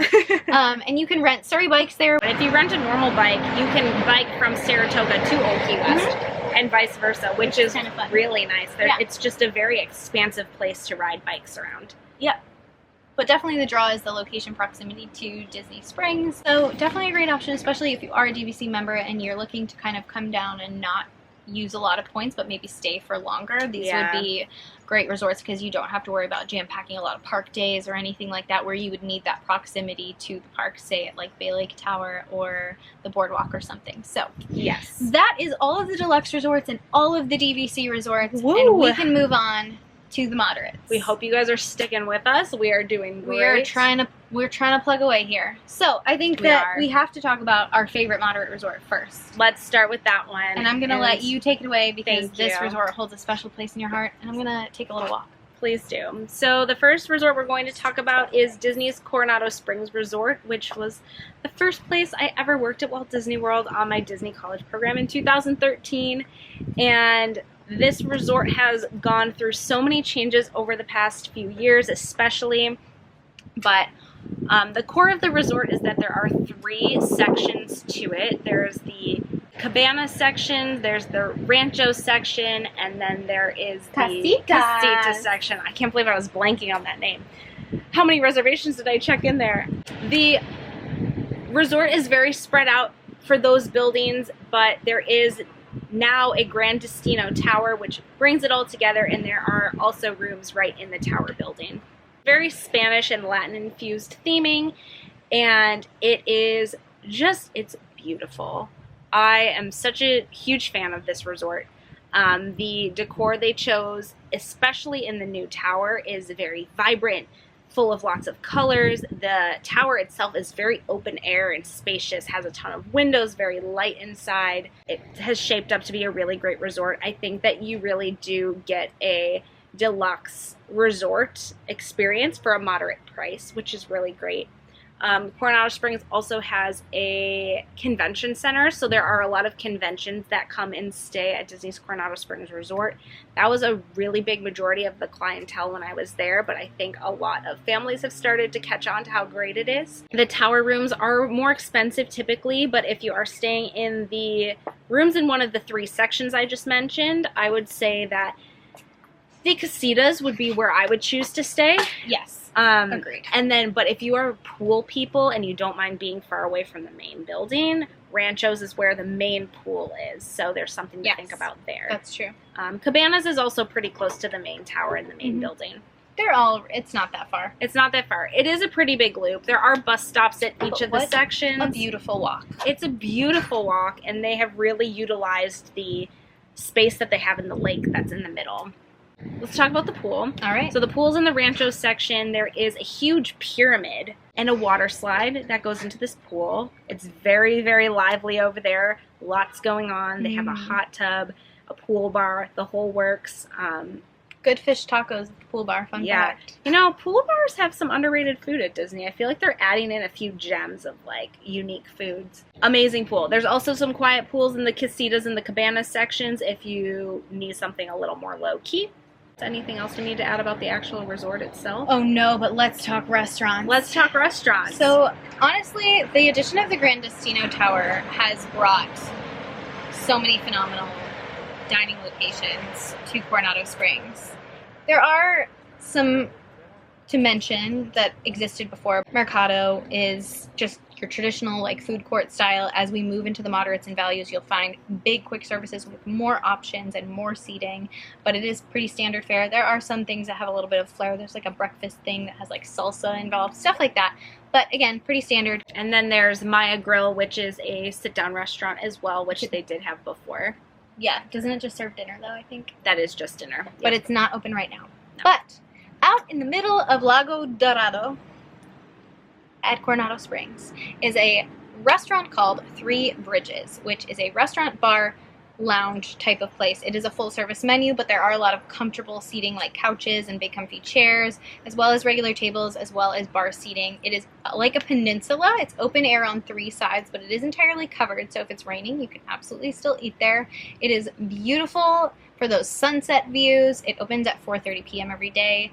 Incredible drinks, great food, lots of different options and variety, and you can get either a pitcher or a flight of sangria. The flight is so fun. It is fun. It's we like got tiered. The flight. We did. It was fun. And it's fun. And the food options are really delicious. This vibe of Three Bridges reminds me a bit of Geyser Point at Wilderness Lodge. They were built around the same time, so it seems very similar structurally, but of course the theming is more themed to Coronado Springs. And you just can't beat the water view. Like, you are on the water. Right on the water. It's amazing. You can see the view of the tower. You can see the view of the pool and the other areas of the resort. It's such a great spot. Again, for date nights, night out with friends or family. I've had, like, work meetings there. Yeah, it's just great for all occasions. Yes. Some notable food choices there. The shrimp and corn fritters with like the jalapeno crema dipping sauce. Phenomenal. All the appetizers are honestly delicious. There are pork tacos that are really yummy on the menu, and they have these like hot honey chicken biscuit sliders, and even their fries are good. Like, yeah, and they have warm churros for dessert. Very shareable, very delicious things. So good. Now, we have to head over into the tower. And on the ground floor is a place called Barcelona Lounge, which pre-COVID functioned as a coffee bar in the morning and a cocktail bar in the evening, which, if you don't know me, you know that my motto is coffee until cocktails. That's my whole, like, I'm drinking water, and then I'm drinking coffee and cocktails, and that's pretty much it. So delicious. hopefully they bring back the evening cocktail situation because there were some really great drinks. But in the morning, you can have full espresso bar. You can get a cortado, a Gibraltar, Americano, just straight espresso. And there are some grab-and-go breakfast options as well. The overnight oats were really good. Quite good for a healthy breakfast option. Yeah, it is difficult to find a breakfast option that is healthy on Disney property, as you probably know. But the overnight oats was my go-to when I stayed there, and I still think about it to this day. Delicious. So it was very good. Very delicious. And a fun thing to note as well is they do have, this is such a niche thing, but I was actually there the other day and they have like almond milk, oat milk, your plant-based milk. So I think oat milk is the best coffee milk that exists. But we have to go to possibly my new favorite spot. One of them. I don't know. It might be my favorite. There's just so many good spots lately. If you head all the way up to the 16th floor of the Gran Destino Tower, on the left-hand side when you step off the elevator is a restaurant called Toledo, which is not open right now, but when it is a tapas-style Spanish restaurant that I have not eaten at yet, but have heard phenomenal things about. On the other side is the Dahlia Lounge, which opens at 5 p.m. every day. It's rare that I go to a lounge just like specifically for the food, because usually I'm like trying to have a cocktail. The cocktails are phenomenal. There is a gin and tonic that includes a house-made saffron syrup that they make in-house that is delicious. If you are kind of into a gin and tonic type of drink, you want something light and refreshing that's really unique, that's a great one. All sorts of great cocktails there. They do have sangria and a full wine list as well, and beer and everything. But the food at Dahlia Lounge is phenomenal. Again, it's Spanish tapas style. Their charcuterie board is the best one on property for sure. Good to know. The croquettes with the jalapeno pesto. Those were so good. So good. They have ham and cheese bocadillo, which is like an Iberico ham with manchego cheese, honey, and on a baguette. Delicious. They have a Spanish tortilla española, which is like not a tortilla. It's almost like a frittata. It has eggs and like potatoes and white beans, and it comes with this like olive tapenade. So it feels a little breakfasty, but like also is totally dinner food. At the same time, they have like crispy artichokes. They have like shrimp, all sorts of delicious things. Absolutely the best lounge menu, I think, on Disney property. Worth a trip. I would say though, it does fill up quickly, so get there early if you have a large party with you, because it is first come first serve, and the tables are just like whatever's available. So, yes. So Coronado is very underrated. Leveled up so hard with Destino. You need to add it to your must-do list. Coronado had the best glow-up of all the resorts, in my opinion. She said, I'm here. Yeah. I can hang. She's cute. She's fun. She's got really good food. And we love it. An amazing atmosphere, a great theme, just an overall excellent experience. Excellent. So, moving on, we're going to move to our next moderate resort, which has some island vibes. Yeah. Right across from Disney's Riviera Resort, which also means that it has Skyliner access, which has leveled it up. Yes. As a moderate resort. It actually has the main Skyliner station. Yes. At this Disney's resort. Caribbean Beach Resort, which admittedly I think I've only stayed at one time, pre-Skyliner days, but I've walked around recently, and just the whole, like, it's just, to me, it's very playful. The colors are bright and vibrant. You can see the Skyliner going overhead. Even, like, the big, like, open-air food court area, and the restaurant Sebastian's Bistro. It's named after our favorite crustacean. Not open right now, but that has, like, a very Cuban vibe with, like, Cuban Puerto Rican food. Caribbean food, obviously. Plantains and black beans and rice and, like, jerk chicken and things like that. Yum. And the outdoor, like, pool bar area by the main pool called Calypso's is just, like, there's tropical music playing. There's, like, fans that look like banana leaves. Everything is bright. Like, everything's brightly colored. It's just a fun resort to be at. And I feel like that Skyliner edition has really become, like, the key selling point. Yes. I would say Caribbean has been one of my least visited resorts. Me too. I haven't really gone there. Just a lot of the resorts, I'll be like, oh, there's like a food I really like, or a like aspect of it that I really like that draws me. Caribbean hasn't really had that until the Skyliner, but I do have to say that walk around the lake is a huge draw. There are like the cabanas on the water in between Riviera and Caribbean that are really nice to sit on. And yeah, just the whole vibe of the bright colors and the tropical feel is really nice. Really, really nice. Yeah, that's pretty much all I have to say about it. And you'll notice as the resorts, you know, kind of come down from the deluxes and have just less amenities, less restaurants, we'll have less to say overall, but that does not mean that they are not worth a visit. And the key thing to keep in mind with these resorts as we get into moderates and values is price point. If you are coming to Walt Disney World and you are not planning on spending a lot of time at the resort because you've got young kids or you really want to spend a lot of time in the parks, save your money. All the resorts are amazing to stay at. Yeah. And definitely stay somewhere that's not going to put as deep a hole in your wallet. Yeah, and just think about, like, we'll talk about the theming of each one, so think about what theming would resonate with you the most. What seems like unique. So if you like a tropical island vibe and you don't really want to totally break the bank with a deluxe, like Caribbean's really great. And you get the Skyliner amenity. Yeah. So anyways, we'll move on to the next moderate resorts, which I think we can kind of group into one. They're sister resorts, much like Yacht and Beach Club. We have Port Orleans is the overall. We have Port Orleans French Quarter, and then we have Port Orleans Riverside. So Port Orleans French Quarter is more like Mardi Gras themed, New Orleans, big festival celebration. It's themed after the French Quarter in New Orleans. Exactly. And people who are from there are like, this is pretty accurate. It is. Minus all the drunk people.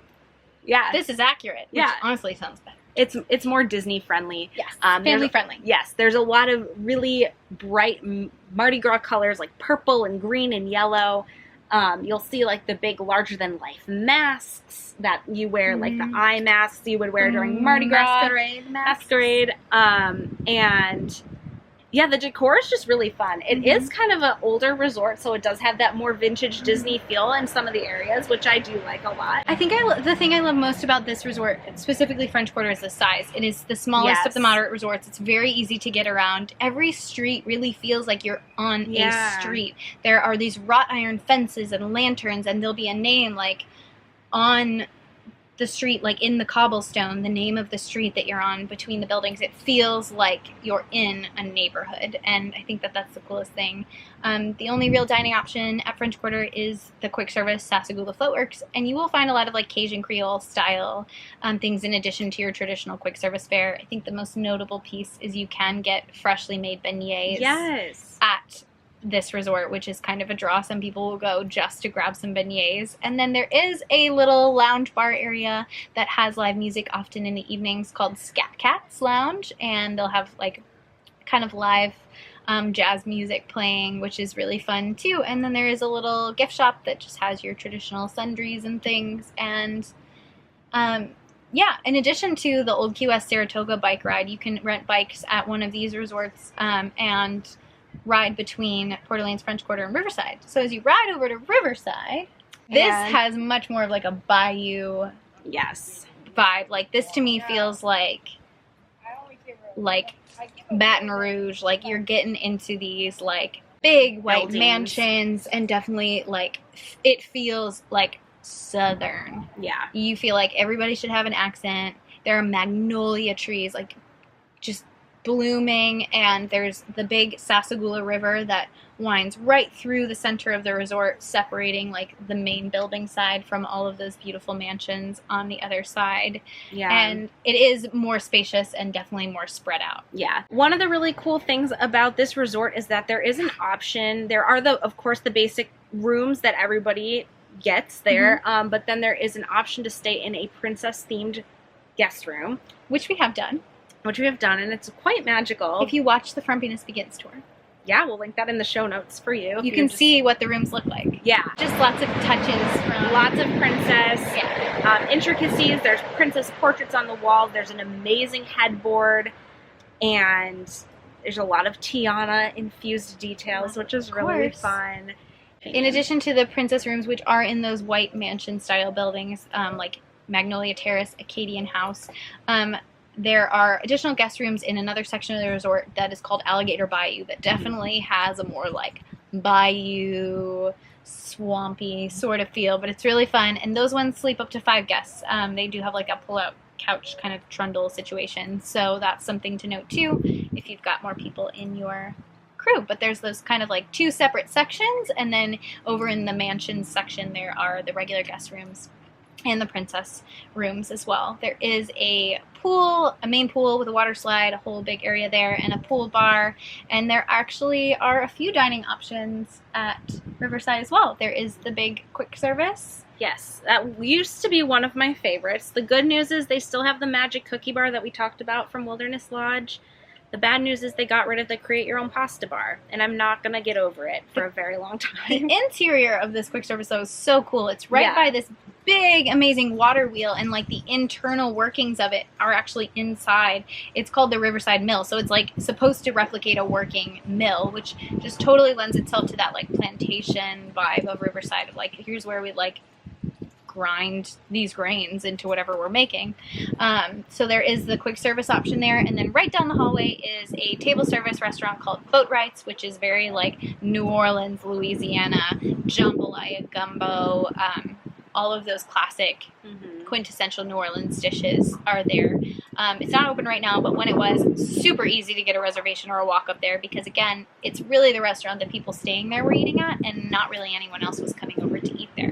The name of the lounge is called River Roost. It is pretty much your standard, like, it almost has like a little bit of a saloon feel to it, and especially when there's like live entertainment in the evenings, there's sometimes like piano players, singers, a little skit. There was an iconic performer there for a while. We'll see if he returns post-COVID, but Yeehaw Bob was a favorite of many guests. And then you can get drinks and have a really fun night out. So I think that pretty much covers the Port Orleans area. I think that's a pretty underrated I agree. Resort experience. It's really fun. They feel really close-knit. You can take a boat to Disney Springs, too, I believe. From either one, yeah. Which is great. So that's a really big plus location-wise. Yeah. And then buses to all the other parks. So yeah, I believe that's all of our moderate resorts that There we we need to go. cover. So we are going to transition one more category. into one more category, which is the Disney Value Resorts. So let's start with I think we should start with the All-Stars. All-Stars are... We're going to run through these a little quicker. Yeah. So there's 3 All-Star resorts. There's All-Star Movies, Music, and Sports. The one Disney resort I've never stayed at is All-Star Sports, because I just don't really care for sports. I stayed there with my brother once. That's perfect. And it was fun. Yeah. Yeah, it was perfect for us. I think that, you know, if you're trying to decide between these resorts, it's not really a proximity thing because they're all literally right next to each other. You really just pick your theme. And they're all very far away from everything. If you've got, like, aspiring Major League Baseball players, stay at sports. If you've got, like, a tiny musician in your family, stay at music. If you've got someone who just really loves the Mighty Ducks, stay at All-Star Movies. Or it's like a Disney movie buff. Yeah. Because there's some really unique Disney movies that don't really get featured in other areas of the resort that are at All-Star Movies. Yep. So each resort has some unique sections. At All-Star Sports, there is a baseball section, a football section, a Surf's Up section where the pool is, and that section is the one I stayed in. It's like kind of the right next to the main building. The pool's really fun. It's really bright and vibrant. Definitely fun for kids. There's a food court at each resort. They pretty much all serve similar standard quick service fare. Over at All-Star Music, there's a rock section, a jazz section, a calypso section where you're going to find the main pool featuring the 3 caballeros. Is there a Broadway section? There is a Broadway section as well. That's where I was staying. There's going to be a few different pools at each resort just because they are a little bit on the bigger side. There's like 2 to 3 pools at each resort.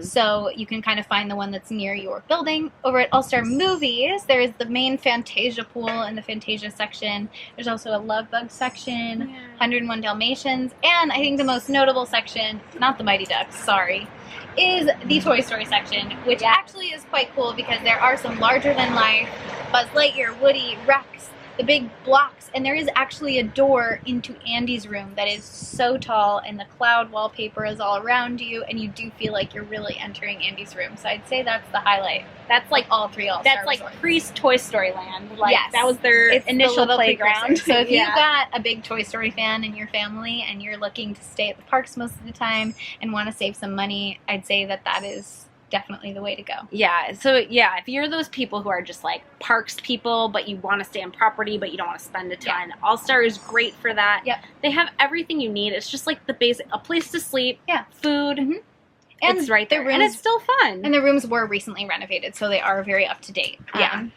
then we'll head over to Pop Century, Yep. which is Based on the different decades. Yes. Which is really fun. It's really fun. It's really nostalgic. I think this is a fun resort if you've got multiple generations because they're going to recognize a lot of things from their childhood, whether it's the larger-than-life Walkman in the 80s section or maybe the doo-wop music you hear in the 50s section. Yeah. The sections are the 1950s, 60s, 70s, 80s, and 90s. The cool thing about Pop Century now is there is Skyliner access, which is awesome. The Valley Resorts tend to get gypped when it comes to varied transportation options, but now Art of Animation and Pop Century have a mutual Skyliner station on the bridge that connects the two of them, which is great. You can walk in between those two resorts too, which is really nice. Over in the 1950s section, you'll find a larger-than-life Lady and Tramp from Lady and the Tramp, and the pool is shaped like a bowling pin, which is fun. You'll hear a lot of shoebop, doo-wop music. My favorite section, though, is the 60s section. It is, like, so bright, neon greens and oranges, flower power everywhere. I just love the 1970s. The main pool is shaped like a giant flower. It is called the Hippy Dippy Pool. There is a Hippy Dippy pool bar. So perfect, so fun. I think for both of us, the real draw of this resort is that at the food court, which is the dining option here, is an iconic Disney snack that, again, was a Disboard's fave called tie-dye cheesecake. It is red velvet cake topped with rainbow tie-dye swirled cheesecake. Pretty standard, but delicious, super nostalgic and fun. And photogenic. And very photogenic. Yes. So, if you walk across the bridge and past the Skyliner station to the other resort that it shares, you are at the newest value resort, Disney's Art of Animation Resort, which is my favorite of the values. There are 4 sections at this resort. There is the Finding Nemo section, which is where the main building is located.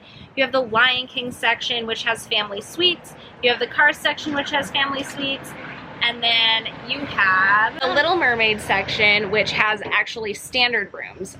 So there's 3 sections with family suites and then 1 with standard rooms. The Little Mermaid section is the farthest from the main building, but not a bad walk at all. No.